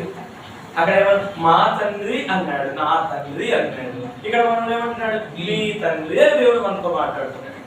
అంటే ఈ లోక సంబంధించిన తండ్రి కుమారుడు అంత బాధ్యత కలిగి ఉంటే మీ తండ్రి తన అడుగువానికి అంతకంటే ఎంతో నిశ్చయముగా మంచి ఈవులను ఇచ్చును. తప్పని దేవుని నామమున మహిమ. హల్లెలూయా. ఈయన మనకు మంచి ఈవులను ఇచ్చేది. ఈరోజు ఈ మధ్యాహ్న సమయంలో అడిగిన వారు పొందుకుంటారు. అడిగిన వారు పొందుకుంటారు. అయితే మనం అడగాలి, దేవుని అడగాలి, దేవుని దగ్గరికి చేరాలి, ఆయన మాట వినాలి, ఆయన మార్గంలోకి వెళ్ళాలి. ఆయన మాట వింటే మనకు మేలుంది. ఇంకో మాట జ్ఞాపకం చేస్తాను. లూకాసు సువార్త సామెతల గ్రంథం 27:8 చూడండి. సామెతల గ్రంథం 27వ అధ్యాయం 8వ వాక్యం. సామెతల గ్రంథం 27వ అధ్యాయం 8వ వాక్యం. తన ఇల్లు విడచి తిరుగువాడు గూడు విడిచి తిరుగు పక్షితో సమానుడు. అంటే ఏమి విడిచాడు? ఆ చిన్న కుమారుడు ఏమి విడిచాడు? తన తండ్రి ఇంటిని విడిచాడు. తండ్రి ఇంటిని విడిచి అక్కడ ఏం రాయబడిందంటే ఎవరితో సమానం అంటారా? గూడు విడిచి తిరుగు. తన ఇల్లు విడిచి తిరుగువాడు 27:8 సామెతలు. గూడు విడిచి తిరుగువాడు పక్షితో సమానుడు. తన ఇల్లు విడిచి తిరుగువాడు గూడు విడిచి తిరుగు పక్షితో సమానం. ఈరోజు మనం దేవుని సన్నిధిని విడిచి తిరిగితే, దేవుని మాటను విడిచి తిరిగితే, పెద్దయిన దేవుని చిత్తాన్ని విడిచి తిరిగితే దేవునితో ఎవరితో సమానం అన్నాడు? గూడు విడిచి తిరిగిన పక్షితో సమానం. ఈ మోషే తన ఇల్లంతటిలో నమ్మకస్తుడు. దేవుని అంతటిలో నమ్మకస్తుడు. దేవుని అంతటిలో నమ్మకస్తుడు ఎవరై అంటే మోషే. యేసేపును మనం చూసినట్టయితే ఒక కుటుంబంలోనికి వెళ్ళి ఆ కుటుంబంలో ప్రతిదీ ఏది కలిగినా కూడా అన్ని ఆయన అప్పచెప్పారు. అంటే అక్కడ ఏమున్నాడు? నమ్మకస్తుడుగా పేర్కొంటారు. ఈ రోజులలో మన జీవితాలలో ప్రభు తన పని కోసం మనం పెట్టుకున్నాడు. ప్రభు తన బిడ్డలుగా మనం స్వీకరించాడు. మనం నమ్మకంగా ఉంటున్నామా? మనం నమ్మకంగా సాగుతున్నామా? నమ్మకంగా జీవిస్తున్నామా? లేదా మన తండ్రికి అవమానం తెచ్చినట్టు బ్రతుకుతున్నామా? మన తండ్రికి దుఃఖం తెచ్చినట్టు బ్రతుకుతున్నామా? మన తండ్రికి ఘనత తెచ్చేటట్టు బ్రతుకుతున్నామా? మనమే పరీక్ష చేసుకోవాలి. ఇంకొక మాట సామెతల గ్రంథంలో, సామెతల గ్రంథం 21:6 వాక్యం. నేను 12వ కార్యక్రమం ముగిస్తాను. ఇక సామెతల గ్రంథం 21వ అధ్యాయం 6వ వాక్యం. అబద్ధములాడి ధనము సంపాదించుకునుట ఊపిరితో సాడి దానిని కోరువారు మనము కోరుకుంటారు. అబద్ధములాడి ధనము. అక్కడ దుర్వ్యాపారం అంటే నాకు అబద్ధాలపై ఉంది. దుర్వ్యాపారం అబద్ధం ఉంటుందే ఉండదు, ఖచ్చితంగా ఉంటుంది. అంటే అబద్ధములాడి ధనము సంపాదించుకుంటా చివరికి అది మరణానికి దారితీస్తుంది. చివరికి మరణానికి వెళ్తుంది. ఇలా ఈ రోజుల్లో నేను వాక్యం చేత హెచ్చరిక పొందుతున్నాను. దేవుని మాటలు మనం వింటా ఉన్నాం. దేవుని మాటల ద్వారా మనము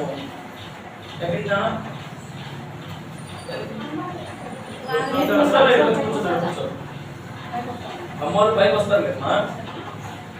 కాబట్టి ఇప్పుడు మనం దేవుని యొక్క చిత్తం, దేవుని యొక్క ఉద్దేశంలో ఉండాలి. ఇంకొక మన సామెతల గ్రంథం 28వ అధ్యాయం 7వ వాక్యం. సామెతల గ్రంథం 28వ అధ్యాయం 7వ వాక్యం.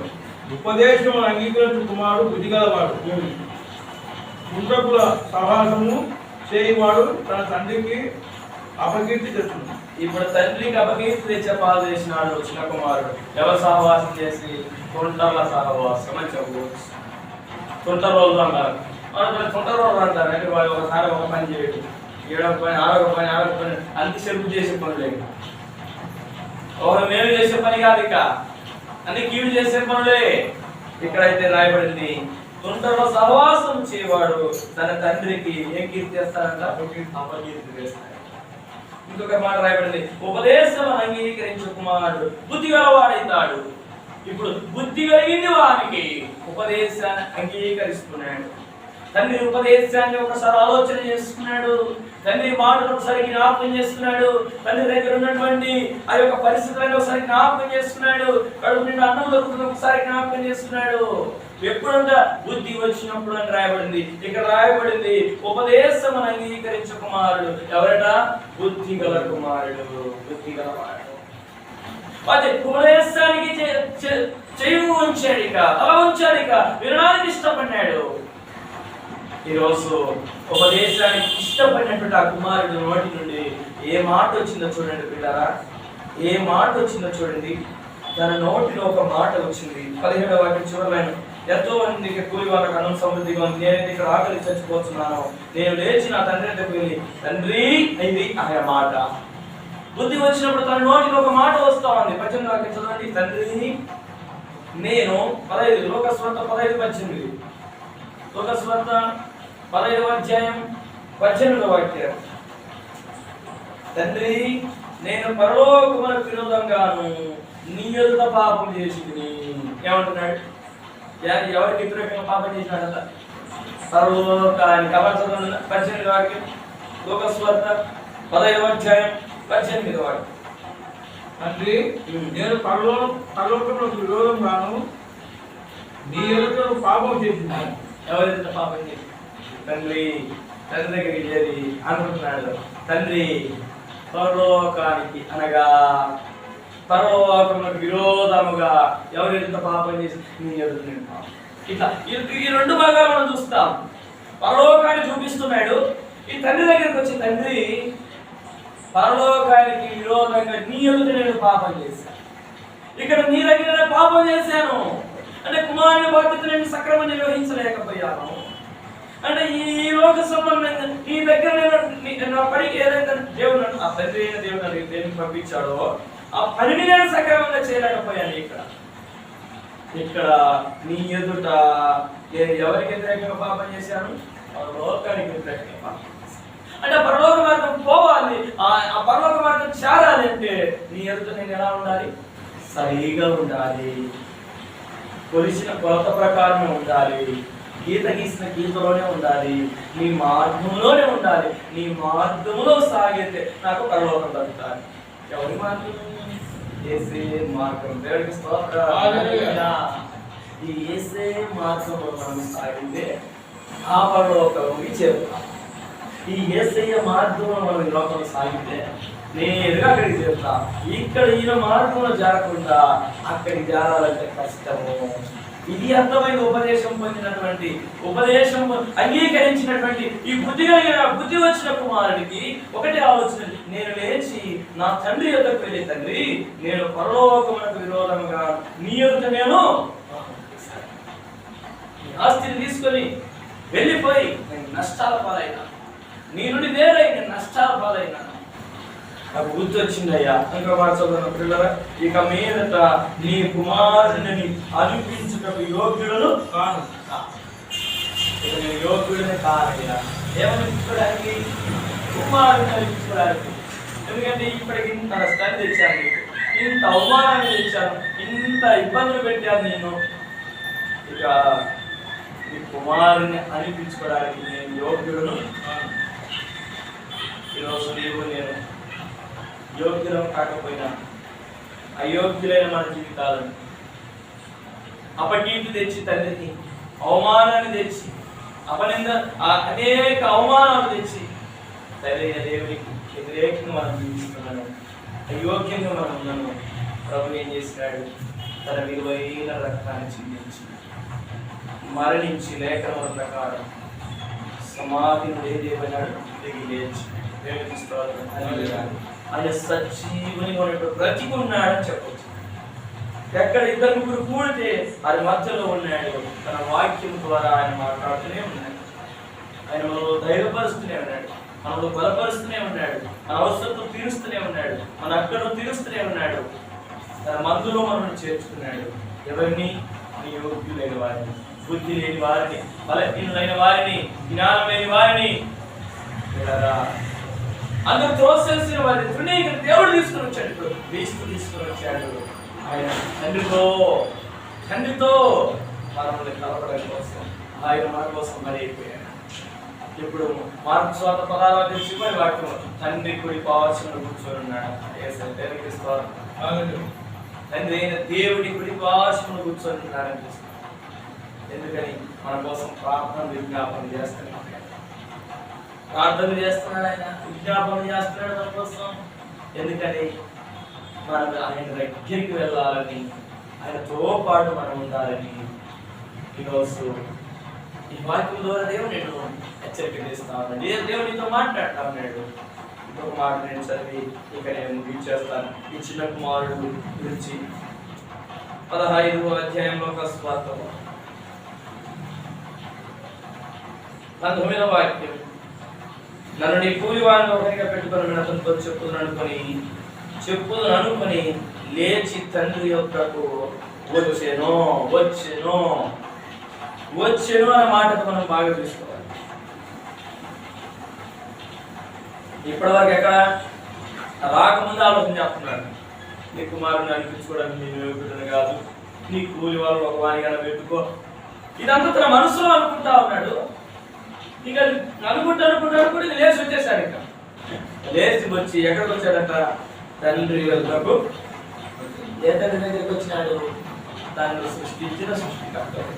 నీవు నేను మనం అట్లే రావాలి. మనం కరెక్ట్ చేసిన దేవుని దగ్గరికి మనం రావాలి. తన తండ్రి దగ్గరికి ఏ విధంగా చిన్న కుమారుడు వచ్చేసాడో మనం కూడా పూర్తి ఎలా ఎక్కడికి రావాలా? తండ్రి అయిన దేవుడి దగ్గరికి రావాలా. మనం కరెక్ట్ చేసిన దేవుని దగ్గరికి రావాలా. వాక్యమైన దేవుని యొద్దకు మనం రావాలి. 20వ వాక్యం, వాడు ఇంకా దూరంగా ఉన్నప్పుడు తండ్రి వారిని చూసి ఏమైనా కనికరపడి, తండ్రికి ఏముంది? కనికరము. తండ్రి కనికరపడి దూరంగా ఉన్నప్పుడు చూసి కనికరపడి, నువ్వు దూరంగా రావడానికి నువ్వు మనస్సులో స్థానం ఇచ్చి ఒక కనికరం ఉంది నీ పట్ల. కనికరపడి పరిగెత్తి వారి మెడ మీద పడి ముద్దు పెట్టుకున్నా. తండ్రికి ఎంత ప్రేమ చూడండి. ఎన్ని రోజులైతే స్నానం చేయక, ఎన్ని రోజులైతే బట్టలు మార్చుకోక, ఎంత సింపుల్ జుట్టుతో ఉన్నాడు. పోయేటప్పుడైతే పోయినాడు, వచ్చేటప్పటికి అదే ఆకారం లేదు. పోయేటప్పుడు ఆకారం, తన ముఖము సౌందర్యం, తన వేరు తండ్రి దగ్గర ఉన్నప్పుడు విధానం వేరు, ఇప్పుడు వచ్చేటప్పుడు విధానం వేరుంది. అయినను తండ్రి కనికరం వారు కనుక ఆయన ఏం చేసినాడో పరిగెత్తుకొని చూసి ఇంటి దగ్గరికి వచ్చినాడా కుమారుడు. ఇంకా ఇంటి దగ్గరకు రాలేదు. ఇంకా ఆ ఊర్లోకి ఎంటర్ అయినాడు అనుకోవచ్చేమో, ఆ బజార్లోకి ఎంటర్ అయినాడు అనుకోవచ్చేమో, ఆ లైన్ లోకి వచ్చినాడు అనుకోవచ్చేమో.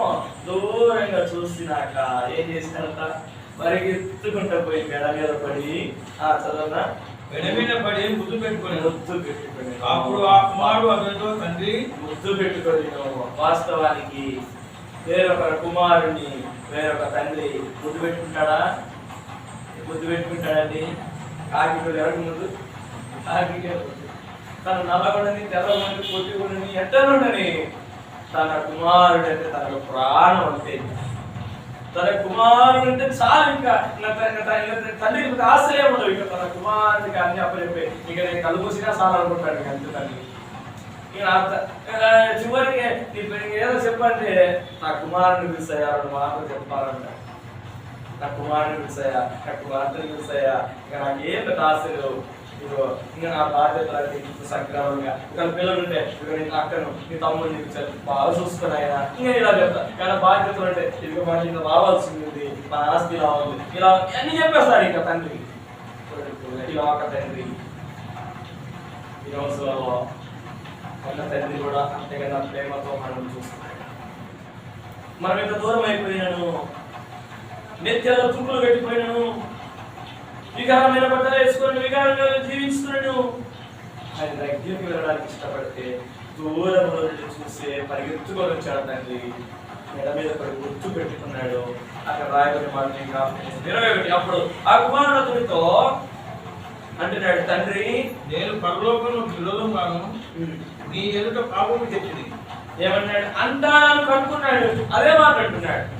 విరోధంగా నేను పాపం చేస్తున్నాను, నేను నీ కుమారుని అనిపించడం యోగ్యుడు కాను అని అంటానని అనుకున్నాడు. ఇప్పుడు నిజంగా అనడమే దేవుని దగ్గరికి వచ్చి నీవు నేను కూడా చాలాసార్లు అనుకుంటాం ఈరోజు మందిరానికి వెళ్ళాలి, ప్రార్థనలో కూర్చోవాలి, నా ప్రతి పాపాన్ని ఒప్పుకోవాలి, ఈ రోజు నుండి ప్రతి శాపాన్ని ఒప్పుకొని ఈ రోజు నీతిగా బ్రతకాలి, యథార్థంగా బ్రతకాలి, పవిత్రంగా బ్రతకాలి, ఎన్నో అనుకుంటాం. దేవుని మందిరంలో వచ్చిన తర్వాత మరలా అదే రకంగా అది ఒప్పుకోము. ఏదైతే మనం మార్గంలో నుంచి మార్గం వెళ్ళాలని ఒక నిర్ణయం తీసుకుని వచ్చామో ఈ నిర్ణయాన్ని కట్టుబడి ఈ రోజు నుండి ఇలా ఉండాలి అని కూడా ఆ నిర్ణయాన్ని మర్చిపోతారు చాలా మంది. కానీ అనుకున్న మాటలు నెరవేర్చేవాడు బుద్ధి కలిగి బుద్ధి వచ్చినప్పుడు ఇచ్చిన కుమారుడు. బుద్ధి లేని వ్యక్తిగా బ్రతికాడు, తండ్రికి ఇష్టమైన వ్యక్తిగా బ్రతికాడు. తర్వాత ఏమైందంటే తండ్రి మెచ్చే కుమారుడుగా మారాడు. దేవునికి స్తోత్రం. సపట్లు తండ్రి మెచ్చే విధంగా, తండ్రికి ఘనత తెచ్చే విధంగా, తండ్రికి మహిమ తెచ్చే విధంగా బ్రతికినాడు, జీవిస్తూ వచ్చినాడు. సంతోషించే తండ్రికి సంతోషం పుట్టే వ్యక్తిగా బ్రతికినాడు. పెద్ద కుమారుడు ఉన్నాడు కానీ ఏం చేసినాడు ఆ వారితో సమయం లేదు, ఇంకా ముగిస్తాము. పెద్ద కుమారుడు ఉన్నాడు, పెద్ద కుమారుడు 10 నిమిషాలు కదా చూస్తాం. 21వ వాక్యం చదువు. వారు ఇంకా దూరంగా ఉన్నప్పుడు తండ్రి వారిని చూసి కనికరపెట్టి పరిగెత్తి వారి కథ మీద ముద్దు పెట్టుకున్నప్పుడు 21వ వాక్యం, ఆ కుమారుడితో తండ్రి నేను పరలోకమునకు విరోధంగా నీ ఎదుట పాపం చేస్తుంది, ఇక మీద నీ కుమారుని నడిపించుకున్నట్టు యోగులను కానీ అయితే తండ్రి అంటున్నాడు, తన దాసులను చూసి ప్రశస్త వసం త్వరగా తెచ్చి వీటికి కట్టి వీటి చేతికి ఉంగరములు పెట్టి పాదములకు చెప్పులు తొలగించుడి, గోవిన పశువును తెచ్చి వరించుడి, మనం తిని సంతోషపడదాము. ఈయన కుమారుడు చనిపోయి ఏమైనా మరలా బ్రతికెను, చనిపోయి మరలా బ్రతికెను, చనిపోయి బ్రతికెను. ఏసయ్య చనిపోయి బ్రతికిందంటే మాత్రం బ్రతికించాలి. ఆయన దేవునికి స్తోత్రం. ఆయన బ్రతికిన దేవుడు. ఎందుకంటే ఆయన బ్రతికింది మనము బ్రతికించడానికి కోసం. మనము కూడా క్రీస్తు యేసులోనికి బాప్తిసం పొందితే ఏం చేయబడింట? క్రీస్తుని ధరించుకోవడం. క్రీస్తు యేసులోనే బాప్తిసం అంటే పాత జీవితాన్ని పాతి పెట్టాలి, పాత విషయాన్ని సమాధి చేయాలి, పాత ఆలోచన సమాధి చేయాలి. ఇక్కడ మనం చూస్తాము, పిల్లరా నా కుమారుడు చనిపోయి మరలా బ్రతికెను, తప్పిపోయి దొరికినని చెప్పాను, అంతటా వారు సంతోషపడసాగి. అంటే దేవదూతల దగ్గర దేవుడు ఏం చేస్తారంటే ఒక పాపి మారితే సంతోషపడతారని రాయతారు. అంటే ఒక పాపి మారితే పరలోకంలో దేవుడి దూతల ఎదుట దేవుడు సంతోషపడతాడు.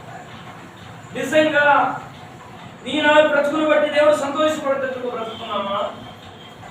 ఆ మాట మనకి జ్ఞాపకం చేస్తాం. తప్పిపోయిన వ్యక్తి దొరికితే దేవుడు ఎంతో సంతోషం. ఎందరో తప్పిపోయిన వారు ఉన్నారు, ఎందరో దేవుడికి దూరం అయిపోయిన వారు ఉన్నారు, ఎందరో ఖైదైన దేవుడికి దూరం అయిపోయిన వారు ఉన్నారు. వారందరి కోసం మనం ఏం చేయాలి? ప్రార్థన చేయాలి. ఈరోజు తండ్రి కుమారుడు వచ్చినాడంటే అనగా తమ్ముడు వచ్చినాడంటే అన్న ఉన్నాడు, 2 కుమారుడు కదా, చిన్న కుమారుడు కదా, పెద్ద కుమారుడు ఉన్నాడు కదా, అంటే పెద్ద కుమారుడు సంతోషపడాలి తండ్రితో పాటు. నా తమ్ముడు వచ్చినాడు, ఒక 8 రోజులైందో వాడిని చూడక అని సంతోషపడాలి. సంతోషపడేదానికి బదులుగా అక్కడ ఏం జరుగుతుందో చూడండి. మనం కూడా ఎవరైనా తప్పిపోయిన వాళ్ళు దేవుని మందిరంలో దిగితే మనకేముండాలా? సంతోషం ఉండాలి. 2 రోజులు తప్పిపోయినాడు, మా తమ్ముడు దొరికి వచ్చినాడు, మళ్ళా మందిరంలోనికి వచ్చినాడు. ఇన్ని రోజులు లోకంలో ఉన్నాడు, మళ్ళీ తెలుసుకొని మా నుంచి వాడుకుంటూ వచ్చినాడు. సంఘం దగ్గర ఇద్దరు అన్నదమ్ములు కదా, ఇద్దరు అన్నదమ్ములు కాబట్టి ప్రేమ ఉండాలి.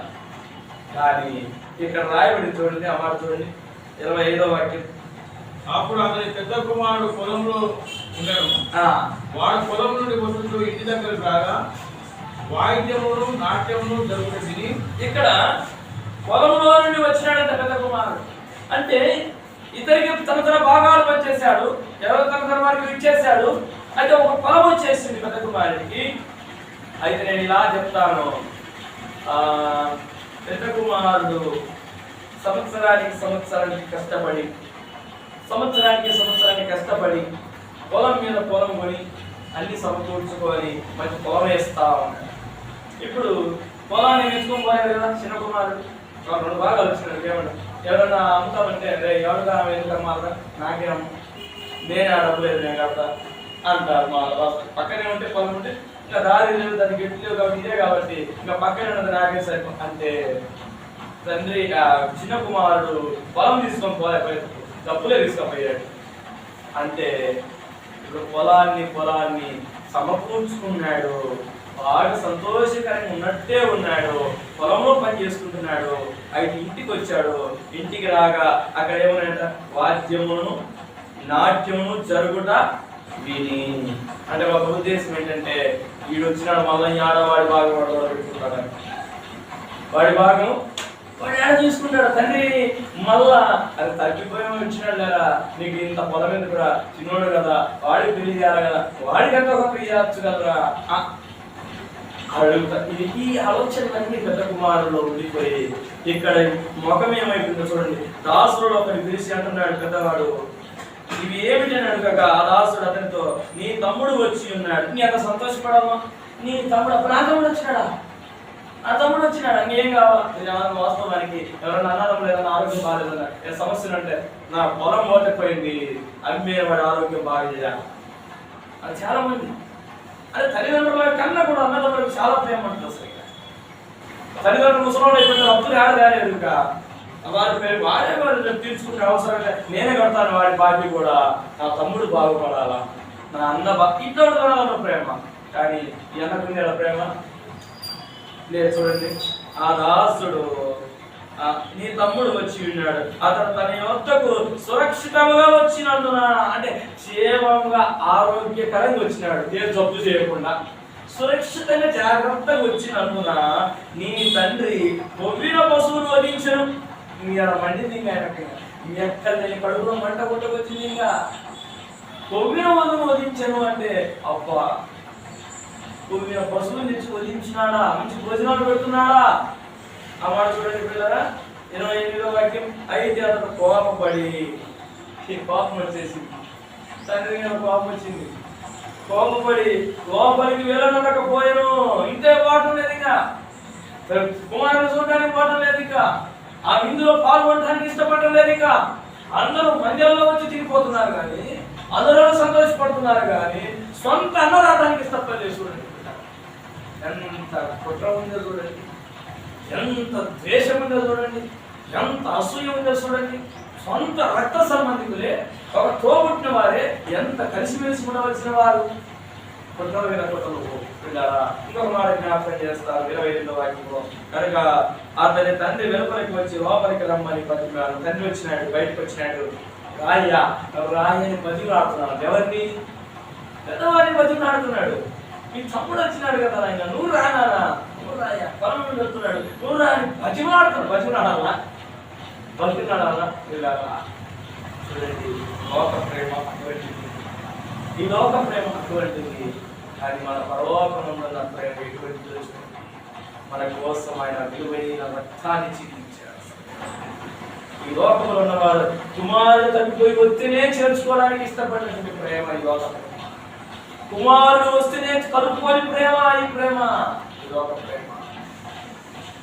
తండ్రి అయిన ప్రేమ తన విలువైన ప్రాణాన్ని పెట్టేశాడు. ఇక తిరిగి లేచాడు. దేవునికి స్తోత్రం. ఆ ప్రేమామూర్తి నిన్ను నన్ను ప్రేమిస్తున్నాడు. ఆ ప్రేమామూర్తి నిన్ను నన్ను చేతులుగా స్వీకరిస్తున్నాడు. ఇంకొక మాట జ్ఞాపకం చేస్తాడు, బతిమాలుకొనెను.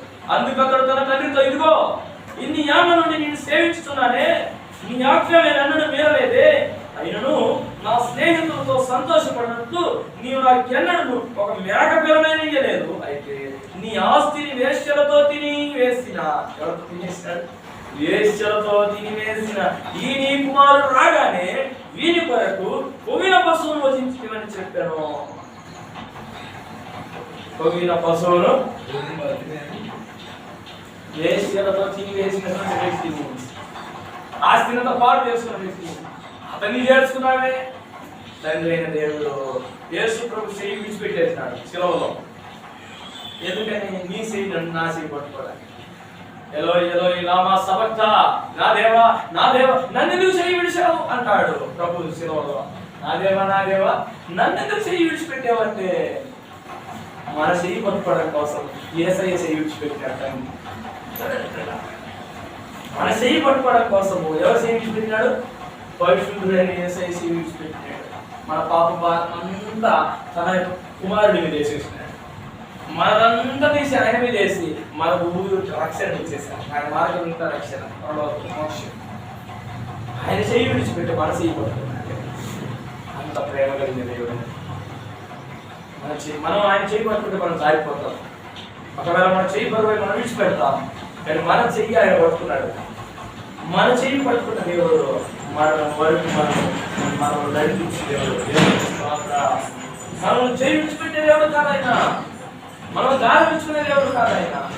మన బలహీనమని తెలిస్తే మన కోసం ఆయన విలువైన రక్తాన్ని చేసి చేయి పట్టుకున్నాడు. అటువంటి గొప్ప దేవుడు అంటున్నాడు. ఇంకొక మాట 29, నాకెన్నడు నువ్వు మేక పిల్లను ఇయ్యలేదు, అయితే నీ ఆస్తిని వేస్తులకు తిని వేసిన నీ కుమారుడు రాగానే వీని కొరకు అంటున్నాడు, కానీ నాకు ఆ తమ్ముడు అంతం లేదు. కోవిల పశువులను వధించుకోని చెప్పాను. అందుకతను, కుమారుడా, నీవెల్లప్పుడు నాతో కూడా ఉన్నావు, నావన్నీ నీవి, మనం సంతోషపడి ఆనందించుకుంటే ఈ తమ్ముడు చనిపోయి తిరిగి బ్రతికేను, చనిపోయి తిరిగి బ్రతికేను, తప్పిపోయి దొరికేను. చనిపోయి ఏం జరిగిందంట? తప్పిపోయి బ్రతికేను, చనిపోయి తిరిగి బ్రతికేవాని. నిజంగా ఈరోజు పాపముల చేత అపరాధుల చేత చచ్చిన మనలో క్రీస్తు యేసు ద్వారా మనల్ని ఏం చేశాడు? బ్రతికించాడు. ఎఫెసీ రాసిన పత్రిక 2వ అధ్యాయంలో చూస్తాం, మీరు పాపముల చేతను అపరాధముల చేతను చచ్చిన వారైనగా క్రీస్తు మనల్ని బ్రతికించాడు. క్రీస్తు యేసులో మనల్ని బ్రతికించాడు. చచ్చిన స్థితిలో మనం ఉండగా, పాడైపోయిన స్థితిలో మనం ఉండగా, పతనమైన జీవితంలో మనం ఉండగా, తండ్రికి అవమానం తెచ్చి అపకీర్తిని తెచ్చిన మనములని ప్రభు ఏం చేసినాడు? మనల్ని బ్రతికిస్తూ వచ్చాడు, పరిశుద్ధపరుస్తూ వచ్చాడు, నీతిమంతులుగా మారుస్తూ వచ్చాడు, నమ్మకస్తులుగా మారుస్తూ వచ్చాడు, తన బిడ్డలుగా మారుస్తూ వచ్చాడు. ఇంత గొప్ప రక్షణను ఏర్పాటు చేశాడు. తన పరిశుద్ధ నామములు పెట్టి ప్రార్థన చేయడానికి కృపనిచ్చాడు. పరలోక రాజ్యంలో స్థానం ఇచ్చాడు. ఇటువంటి గొప్ప దేవుడిని మనం జ్ఞాపకం చేస్తున్నాం. తరలించండి. ఈరోజు నిజంగా ప్రభువా, తప్పిపోయిన కుమారుడు నేనే, తప్పిపోయిన నా జీవితాన్ని మార్చిన దేవుడు నీవే. నీకు వందనాలయ్యా. నా స్థితి తెలుసు, నా పరిస్థితి తెలుసు, నా జీవితం తెలుసు, నా విధానం తెలుసు నీకు. అయినా నన్ను త్రోసివేయక, నన్ను పక్కన పెట్టక, నన్ను రక్షించినందుకు నీకు వందనాలు. నీ విలువైన రక్తాన్ని నా కోసం చిందించినందుకు నీకు వందనాలు.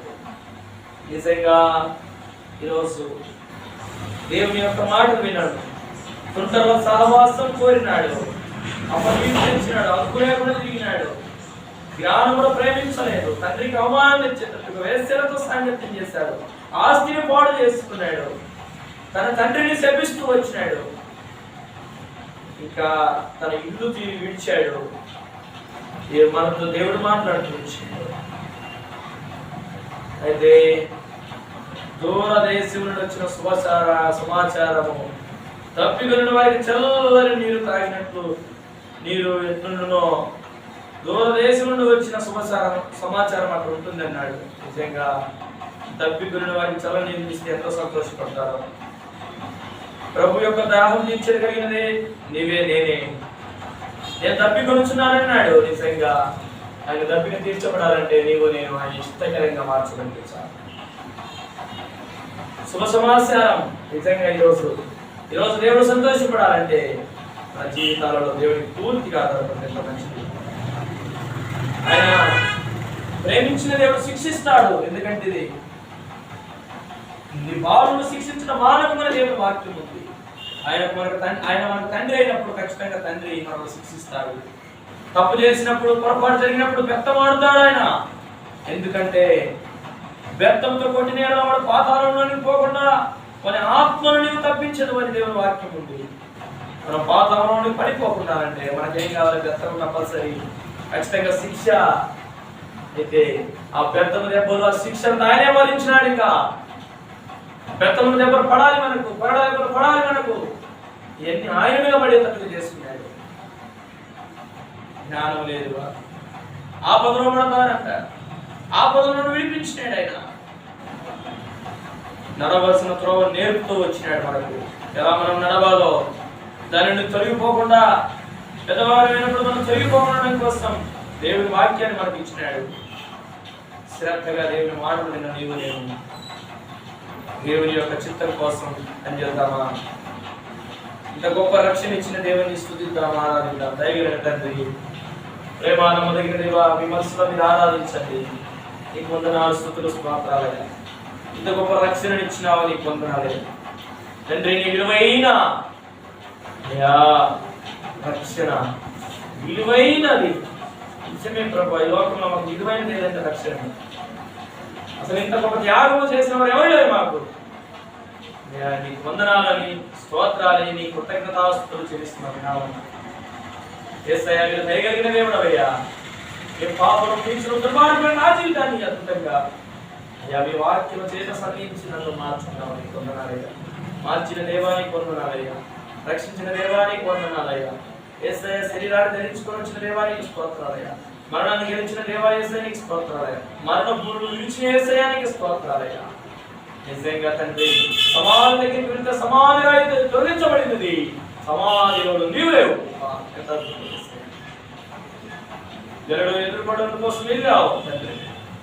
ఒక పల్లెటూరులో ఇద్దరు వెళ్తాడు, మాతో ఒకటి నడిచావు తండ్రి. నేను రొట్టెలు ఇచ్చావు, వాళ్ళకి ఇచ్చావు, కళ్ళు తెరవబడినాయి తండ్రి. మీ శిష్యుడికి ప్రభు అని చూపించి అవిశ్వాసి కాక విశ్వాసయుడు అన్నావు. నిజంగా నమ్మనప్పుడు గాయాలు ఏలుబెట్టి చూస్తే కానీ నమ్మనంటే నిజంగా గాయాలు ఏలుబెట్టి చూడదని చూపించావు తండ్రి. అలాగేమో కనపడుతూ అందరిని బలపరుస్తూ వచ్చావు, సజీవుడిగా కనపడుతున్నావు. పరిశుద్ధులందరూ లేకపోతూ వచ్చినారు. పాత నిబంధనలో ఉన్న పరిశుద్ధులందరూ లేకపోయినారు. పునరుద్ధానం జరిగింది. నిజమే తండ్రి, మీరు నమ్మిన వారికి మరణం లేదని మీరు రుజువుపరిచారు. మరణ భూములు విడిచివేశారు. నీకు వందనాలయ్యా. ఇంత గొప్ప దేవుని స్తుతిస్తున్నాం, ఆరాధిస్తున్నాం, మహిమపరుస్తున్నాం. ఆరాధనకి యోగ్యుడు అని, స్తుతులకు కారణభూతుడు అని నమ్మి విశ్వాసంతో ఆరాధిస్తున్నాను. నా ఆరాధనకి యోగ్యుడు నువ్వు మాత్రమే తండ్రి. జీవం కలిగిన తండ్రి నీకు స్తోత్రాలు. ఇంత గొప్ప దేవునికి, ఇంత గొప్ప రక్షణ ఇచ్చిన దేవునికి నేను ఏమి రుణం తీర్చుకోగలమే. నా హృదయంలో నుంచి చిన్న స్తుతి ఆరాధన ప్రభు అయిన యేసునామానికి సమర్పిస్తున్నాను తండ్రి. ఆమేన్. మీ మనసులో మీరు ఆరాధన చేసుకోండి. ప్రభు యొక్క శరీరం, ప్రభు యొక్క రక్తం మన మధ్యలో ఉండగా ప్రభు శరీరాన్ని బట్టి ప్రభు రక్తాన్ని బట్టి ప్రార్థన చేస్తుంది. నేను ముందుకు సాగిపోతా ఉన్నాను. ప్రభు అప్పగింపబడిన రాత్రి కొరకు ఎత్తుకొని తెరిచి మీ కొరకైనా నా శరీరం నన్ను జ్ఞాపకం తీసుకోండి. నేను ప్రభు సెలవించాను. ప్రభు శరీరం మన మధ్యలో ఉంది. మనం అయోగ్యంగా చేతులు వేయకుండా యోగ్యంగా చేతులు వేస్తున్నట్టు మనమే పరీక్ష చేస్తున్నాం. ఎందుకంటే అయోగ్యంగా చేతులు వేస్తే శిక్ష ఉంది. కాబట్టి చాలా మంది రోగులైన, చాలా మంది బలహీన, చాలా మంది నిద్రించుతున్నారు అన్నారు దేవుని వాక్యం. కాబట్టి మనం బలహీనమైపోవడం దేవునికి ఇష్టం లేదు, రోగమైనటువంటి దేవునికి ఇష్టం లేదు, నిద్రించడం దేవునికి ఇష్టం లేదు. కాబట్టి మనం పరీక్ష చేసుకోమన్నాడు. మనం పరీక్ష చేసుకుని ప్రభు శరీరంలో యోగ్యంగా చేతులు పెడతాం. ఎక్కడ తగ్గిపోయినటువంటి పొరపాటు జరిగినటువంటి దేవునికి క్షమాపణ అడిగి ప్రభు దగ్గర యథార్థంగా ప్రభు శరీరంలో పాల్గొందాం. ప్రభు శరీరంలో ప్రార్థన చేద్దాం. దయగల తండ్రి స్తోత్రాలు అవుతున్నారు. మీ పరిశుద్ధమైన మీ శరీరాన్ని బట్టి వందనాలు, స్తోత్రాలు తండ్రి. తండ్రి నేను తప్పిపోయిన పత్రమే పని మా జీవితాల్లో మార్చడం కోసం, మమ్మల్ని రక్షించడం కోసం మహిమని వీడి పురాకానికి శరీరాన్ని ధరించుకుని వచ్చిన దేవుడు వందనాలు. మా కోసం నడవబెట్టమని అవి వందనాలు తండ్రి. రొట్టె విధంగా తంతపడిన మెత్తలు చేయబడి పెట్టగా కాల్చుకున్నట్లుగా మీ స్వరూపాన్ని కోల్పోయినారు తండ్రి. మమ్మల్ని రక్షించడం కోసం మీకు వందనాలయ్యా. నీ విలువైనటువంటి మీ శరీరాన్ని బట్టి స్తోత్రాలు వందనాలు. అయోగ్యంగా చేతుల వైపు సహాయం చేయాలి. మీ శరీరాన్ని బట్టి కృతజ్ఞతాస్తుతులు స్తోత్రాలు చెల్లిస్తున్నారు. పరిశుద్ధపరచండి, ప్రతి ఒక్కరిని ఆత్మ సరిపడి బలపరచండి. మీ విలువైనటువంటి మీ శరీరాన్ని భుజిస్తుండగా ఈ శక్తిని మీ బలంలో దయచేయండి. యేసు నామములో అడుగుచున్నాడు తండ్రి. ప్రభు శరీరం మన మధ్యలోనికి వస్తుండగా కొంచెం కొంచెంగా ఈడ్చుకొని మనము ప్రభు శరీరాన్ని తీసుకుందాం.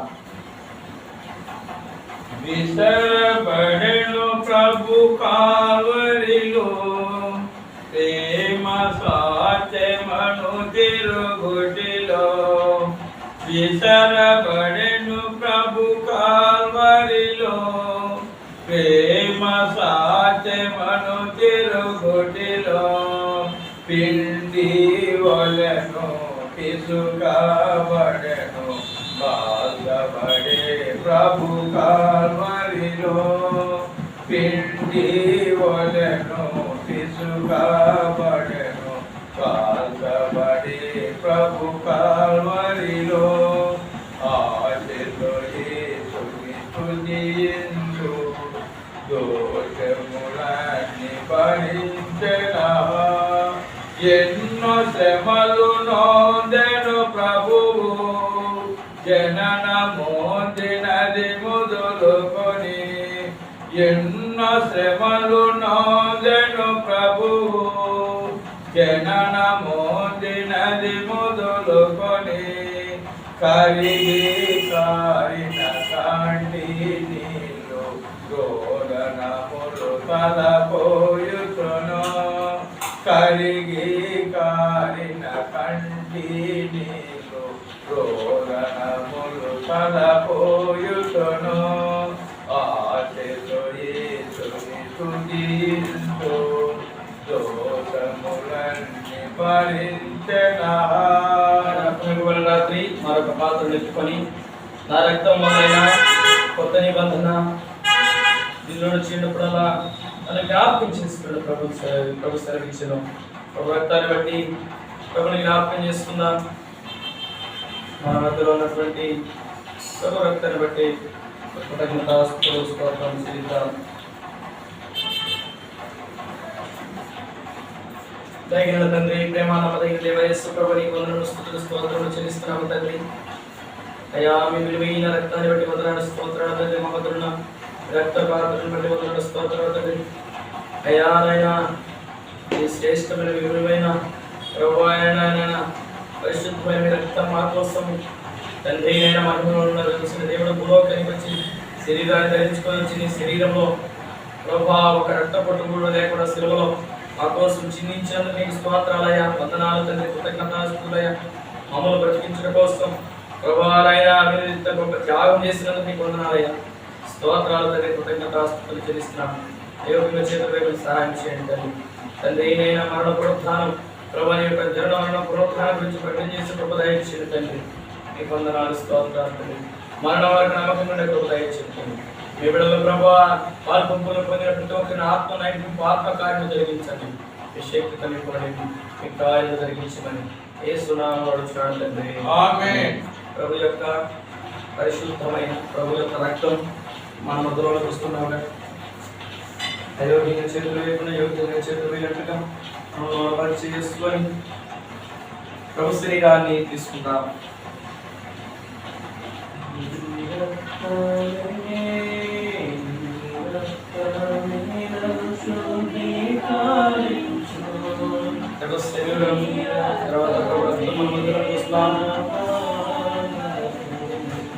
నీ రక్తధారలే ఇలాం పాపిక ఛాయవితును. నీ రక్తధారలే ఇలాం పాపిక ఛాయవితును. పరిశుద్ధ తండ్రి పాపిని కడిగి పవిత్రపరుచును. పరిశుద్ధ తండ్రి పాపిని కడిగి పవిత్రపరుచును. నీ రక్తమే నన్ను శుద్ధీకరించును. నీ రక్తమే నా పాలము. ప్రభు యొక్క శరీరం ప్రభు యొక్క రక్తం మిగిల్చబడింది. మిగిల్చబడిన ప్రభు శరీరాన్ని బట్టి మిగిల్చబడిన ప్రభు రక్తాన్ని బట్టి ప్రార్థన చేస్తాం. దయగల తండ్రి యేసయ్యా, నీకు వందనాలయ్యా, నీకు స్తోత్రాలయ్యా, నీకు కృతజ్ఞతాస్తుతులు స్తోత్రం చెల్లిస్తున్నాం. దయగల దేవా, మిగిల్చబడిన మీ శరీరాన్ని బట్టి మిగిల్చబడిన మీ రక్తానికి వందనాలయ్యా. ఈ గ్రామంలో ప్రజలు అందరూ మార్పు చెంది ప్రభు ప్రతి పాపాలను విడిచిపెట్టి నీతిమంతుడైన యేసయ్య ఈ మార్గంలోకి వచ్చినట్లుగా మీరే ద్వారాలను తెరవండి, కార్యం జరిగించండి. ప్రతి ఒక్కరు మార్గొని రక్షించబడి నమ్మి బాప్తిస్మం పొంది మీ శరీరంలో మీ రక్తంలో పాల్పొంపులు పొంది ప్రభువానైన నిత్య జీవాన్ని పొందుకునే ప్రభు దయచేయమని ప్రార్థన చేస్తున్నాను. కార్యం జరిగించండి. నా శరీరం తిని నా రక్తం తాను తాగువాడే నిత్య జీవం కలవాడన్నాడు. నిజంగా ప్రభా నిత్య జీవం ప్రభావం కలగాలంటే మీ శరీరం మీ రక్తాన్ని తీసుకోవాలని మీ వాక్యంలో ఉంది తండ్రి. నిజంగా ప్రతి ఒక్కరు కూడా నమ్మి బాప్తిస్మం పొంది రక్షణ పొంది ప్రభాని మార్గంలో వచ్చిన కార్యం జరిగించండి. ఈ పరిచయంలో ప్రభు సహకరిస్తున్న బిడ్డలను దీవించండి. సంఘానికి వచ్చిన బిడ్డలను దీవించండి. రాలేకపోయిన వారిని క్షమించి నడిపించండి. మీ కార్యం జరిగించండి అయ్యా తండ్రి. ఈ రోజు ఈ పూట ప్రభాని సన్నిధిలో కూర్చున్నటువంటి మీ బిడ్డలకు ఏ బహుమానాలు ఇస్తారో మీరే అనుగ్రహించండి. ఏ మేలు చేస్తారో మీరే దయచేయండి. ప్రభావాన్ని మీరే ఆశీర్వాదించమని ప్రార్థన చేస్తున్నాను. కార్యం జరిగించమని మీ మెండైన దీవెనలు కుమరించమని అడ్డుగా ఉన్న ప్రతి అడ్డుగోడలు కొట్టివేసి మీ కార్యం జరిగించి మీ ఆత్మ నడిపింపు కలిగించండి. తండ్రి సంఘంలో తండ్రి ఎవరైతే సహవాసంగా కూర్చొని ఉన్నారో ప్రతి ఒక్కరికి ప్రభు ఆత్మీయ వరములు ధరించండి. ప్రతి ఒక్కరికి ఒక్కొక్క ప్రభావమైన వరములు ధరించమని ప్రార్థన చేస్తున్నారు తండ్రి. స్వస్థత వరములు ధరించండి, ప్రవచన వరములు ధరించండి తండ్రి. నాయన పేర్లు పెట్టి పిలవగలిగి ప్రభా రహస్య సంగతులుగా సాహసం చెప్పగలిగి ప్రభా ప్రజలందరినీ పాపంలో నుండి ప్రభా నేను విడుదల పొంది నీ మార్గంలోకి వచ్చినట్టుగా వారిని గద్దించి బుద్ధి చెప్పగలిగిన ప్రభా వాక్య జ్ఞానం నైపుణ్యతని బిడ్డలు దయచేయమని ప్రార్థన చేస్తున్నారు తండ్రి. తెలివితేటలో జ్ఞానం దయచేయమని ప్రార్థన చేస్తున్నారు తండ్రి. ఇక్కడ పరిచయంలో పాల్గొంటూ పొందిన ప్రతి ఒక్కరు ప్రభా ప్రాంతాల్లో, దేశాల్లో, విదేశాల్లో, పట్టణాల్లో, గ్రామాల్లో, పల్లెల్లో ప్రభా విస్తారమైన పరిచయం జరిగినట్లుగా మీ బిడ్డలను అభిషేకం ఆత్మనించి నడిపించండి తండ్రి.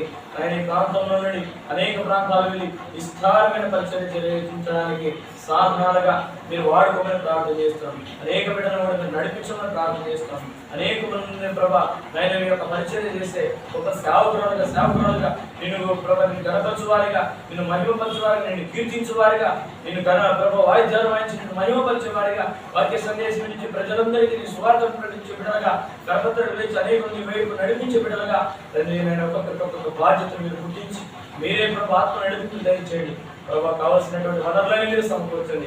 పల్లెకి సువార్త దయచేయమని కార్యం జరిగించమని ఈ ప్రాంతంలో ప్రభావ మేము సేవ చేయడానికి సహకారం నిలబడిన మీ బిడ్డల కుటుంబాలు అందరినీ దీవించమని ప్రాముఖ్యంగా కోడపాడ ప్రాంతం నుండి వస్తున్న బిడ్డలను, నాలుగు ప్రాంతంలో బిడ్డల కుటుంబాలను మీరు ప్రత్యేకంగా దీవించి ఆశీర్వాదించమని జ్ఞాపకం చేసుకోమని యేసయ్య శక్తి కలిగిన నామములో, యేసయ్య బలం కలిగిన నామములో ప్రార్థన చేస్తున్నాను తండ్రి. ఆమేన్. అందరూ లేచి నిలబడి పరిచయం కోసం సిద్ధపరచబడిన కానుకలు సమర్పిస్తుండగా వారు పాడండి. ప్రేరేపించబడిన వారు యేసయ్యా నా యేసయ్యా ఎప్పుడయ్యా నీ రాకడా, యేసయ్యా నా యేసయ్యా ఎప్పుడయ్యా నీ రాకడా, యేసయ్యా నిన్ను చూడాలయ్యా, యేసయ్యా నిన్ను చూడాలయ్యా, రావయ్యా యేసయ్యా దయముగా, యేసయ్యా దయముగా, రమ్ము రమ్ము యేసునాథా వేగనగా రమ్ము. ఆమేన్ ఆమేన్ హల్లెలూయా, ఆమేన్ హల్లెలూయా, రమ్ము రమ్ము యేసునాథా వేగనగా రమ్ము. ఆమేన్ ఆమేన్ హల్లెలూయా, ఆమేన్ హల్లెలూయా, యేసయ్యా నా యేసయ్యా ఎప్పుడయ్యా నీ రాకడా, చూడుటకెన్నో వింతలున్నది గుడిలోనా, చూడక ఎందరు కనులున్నారు కలలోనా, చూడుటకెన్నో వింతలున్నది గుడిలోనా, చూడక ఎందరు కనులున్నారు కలలోనా, ఏమి చూసినా ఎవరే చూసిన ఫలమేమి, ఏమి చూసినా ఎవరే చూసిన ఫలమేమి, నా కన్నులారా నిన్ను చూసిన చాలయ్యా, నా కన్నులారా నిన్ను చూసిన చాలయ్యా, రమ్ము రమ్ము యేసునాథా వేగనగా రమ్ము. ఆమేన్ ఆమేన్ హల్లెలూయా, ఆమేన్ హల్లెలూయా, రమ్ము రమ్ము యేసునాథా వేగనగా రమ్ము. ఆమేన్ ఆమేన్ హల్లెలూయా, ఆమేన్ హల్లెలూయా, యేసయ్యా నా యేసయ్యా ఎప్పుడయ్యా నీ రాకడా, నా రూపమే మారునంట నిన్ను చూసువేళ, అనంతమైన నీ రాకమే మారునంటువేళ, నా రూపమే మారునంట నిన్ను చూసువేళ,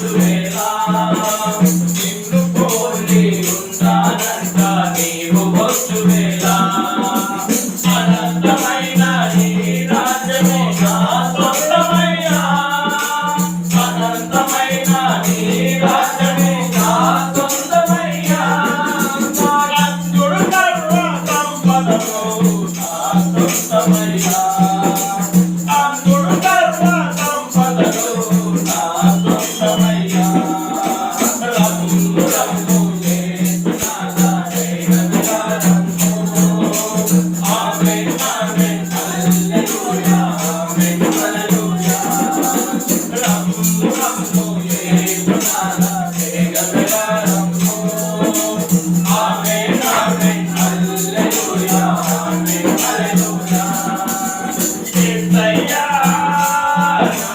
యేసయ్యా ఎప్పుడయ్యా నీ రాకడా యేసయ్యా నిన్ను చూడా ఆశయ్యా యేసయ్యా నిన్ను చూడా ఆశయ్యా రామయ్యా యేసయ్యా దయమునా రామయ్యా యేసయ్యా దయమునా రమ్ము రమ్ము యేసునాథా జయగలరమ్ము ఆమేన్ ఆమేన్ హల్లెలూయా ఆమేన్ హల్లెలూయా రమ్ము రమ్ము యేసునాథా జయగలరమ్ము ఆమేన్ ఆమేన్ హల్లెలూయా ఆమేన్ హల్లెలూయా యేసయ్యా యేసయ్యా ఎప్పుడయ్యా నీ రాకడా హల్లెలూయా హల్లెలూయా. ఇష్టమైనటువంటి కానుకల గురించి మనం మాట్లాడాలి. ప్రార్థన చేస్తారు. పరిచర్య కోసం ఇక్కడ మీ ఘనమైన శ్రేష్టమైన భక్తులు నామానికి కొందరం ప్రభావ దక్షిణ కాలం నుండి ఇప్పటి వరకు కంటికి రెప్పవలె మమ్మల్ని కాచి కాపాడిన ఆయన తండ్రి ప్రభా మమ్మల్ని ఆదరించి తండ్రి ప్రభా నడిపించిన గొప్ప దేవుడు అయినందుకే తండ్రి మీకు వందనములు స్తోత్రములు నాయన తండ్రి ప్రభా మాకు ఇచ్చిన తండ్రి ప్రభా పాడి పంటలను బట్టి తండ్రి ప్రభా నైనా తండ్రి ఈ గాలి వెలుతురులను బట్టి నాయన తండ్రి ప్రభా నైనా మాకు ఇచ్చిన జీవితాన్ని బట్టి నైనా జీవనాన్ని బట్టి తండ్రి ప్రభా మీకు వందనములు స్తోత్రములు నాయన తండ్రి ప్రభా నిశ్చయంగా మేము బ్రతికే బ్రతుకు తినే ప్రతి ఒక్క మెతుకు నాయన తండ్రి ప్రభా నీ కృపా నీ భిక్ష మాత్రమే నాయన తండ్రి ప్రభా నాదంటూ మాదంటూ ఏది లేదు ఏమీ లేదు తండ్రి ప్రభా మీరు ఇచ్చిన దాంట్లోనే తండ్రి ప్రభా మేము మీకు ఇచ్చున్నాం నాయన తండ్రి ప్రభా ఇచ్చిన తండ్రి ప్రభా నీ కానుకలు తండ్రి ప్రభా దయచేసి స్వీకరించండి నాయన తండ్రి ప్రభా దేవా మీ పని కొరకు తండ్రి ప్రభా మా శక్తిని మా దేహాన్ని తండ్రి మా తెలివిని తండ్రి ప్రభా నైనా మీ సేవలో తండ్రి ప్రభా నైనా మీ కొరకు నైనా మీకు ఖర్చు చేయడానికి తండ్రి ప్రభా గొప్ప భాగ్యాన్ని తండ్రి ప్రభా తరుణాన్ని తండ్రి ప్రభా మీరు మాకు దైత్యమని తండ్రి ప్రభా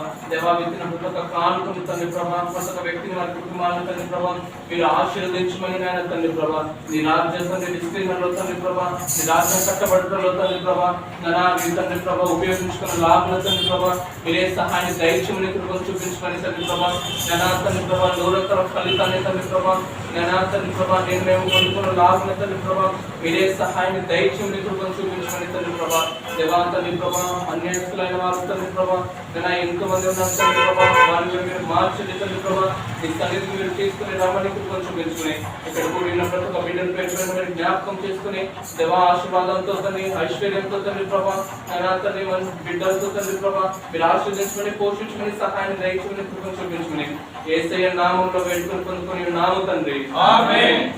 మన తండ్రి అయినటువంటి దేవుని ప్రేమే కుమారుడైనటువంటి యేసుక్రీస్తు ప్రభువు వారి కృపయు పరిశుద్ధాత్మ రెండున సహవాసం సన్నిధి చేతమని మనకు సకల పరిశుద్ధులకు ఇప్పుడు ఎల్లప్పుడూ ఆయన సమాధానం మనందరికీ తోడై నడిపించును గాక ఆమేన్. ఆమేన్.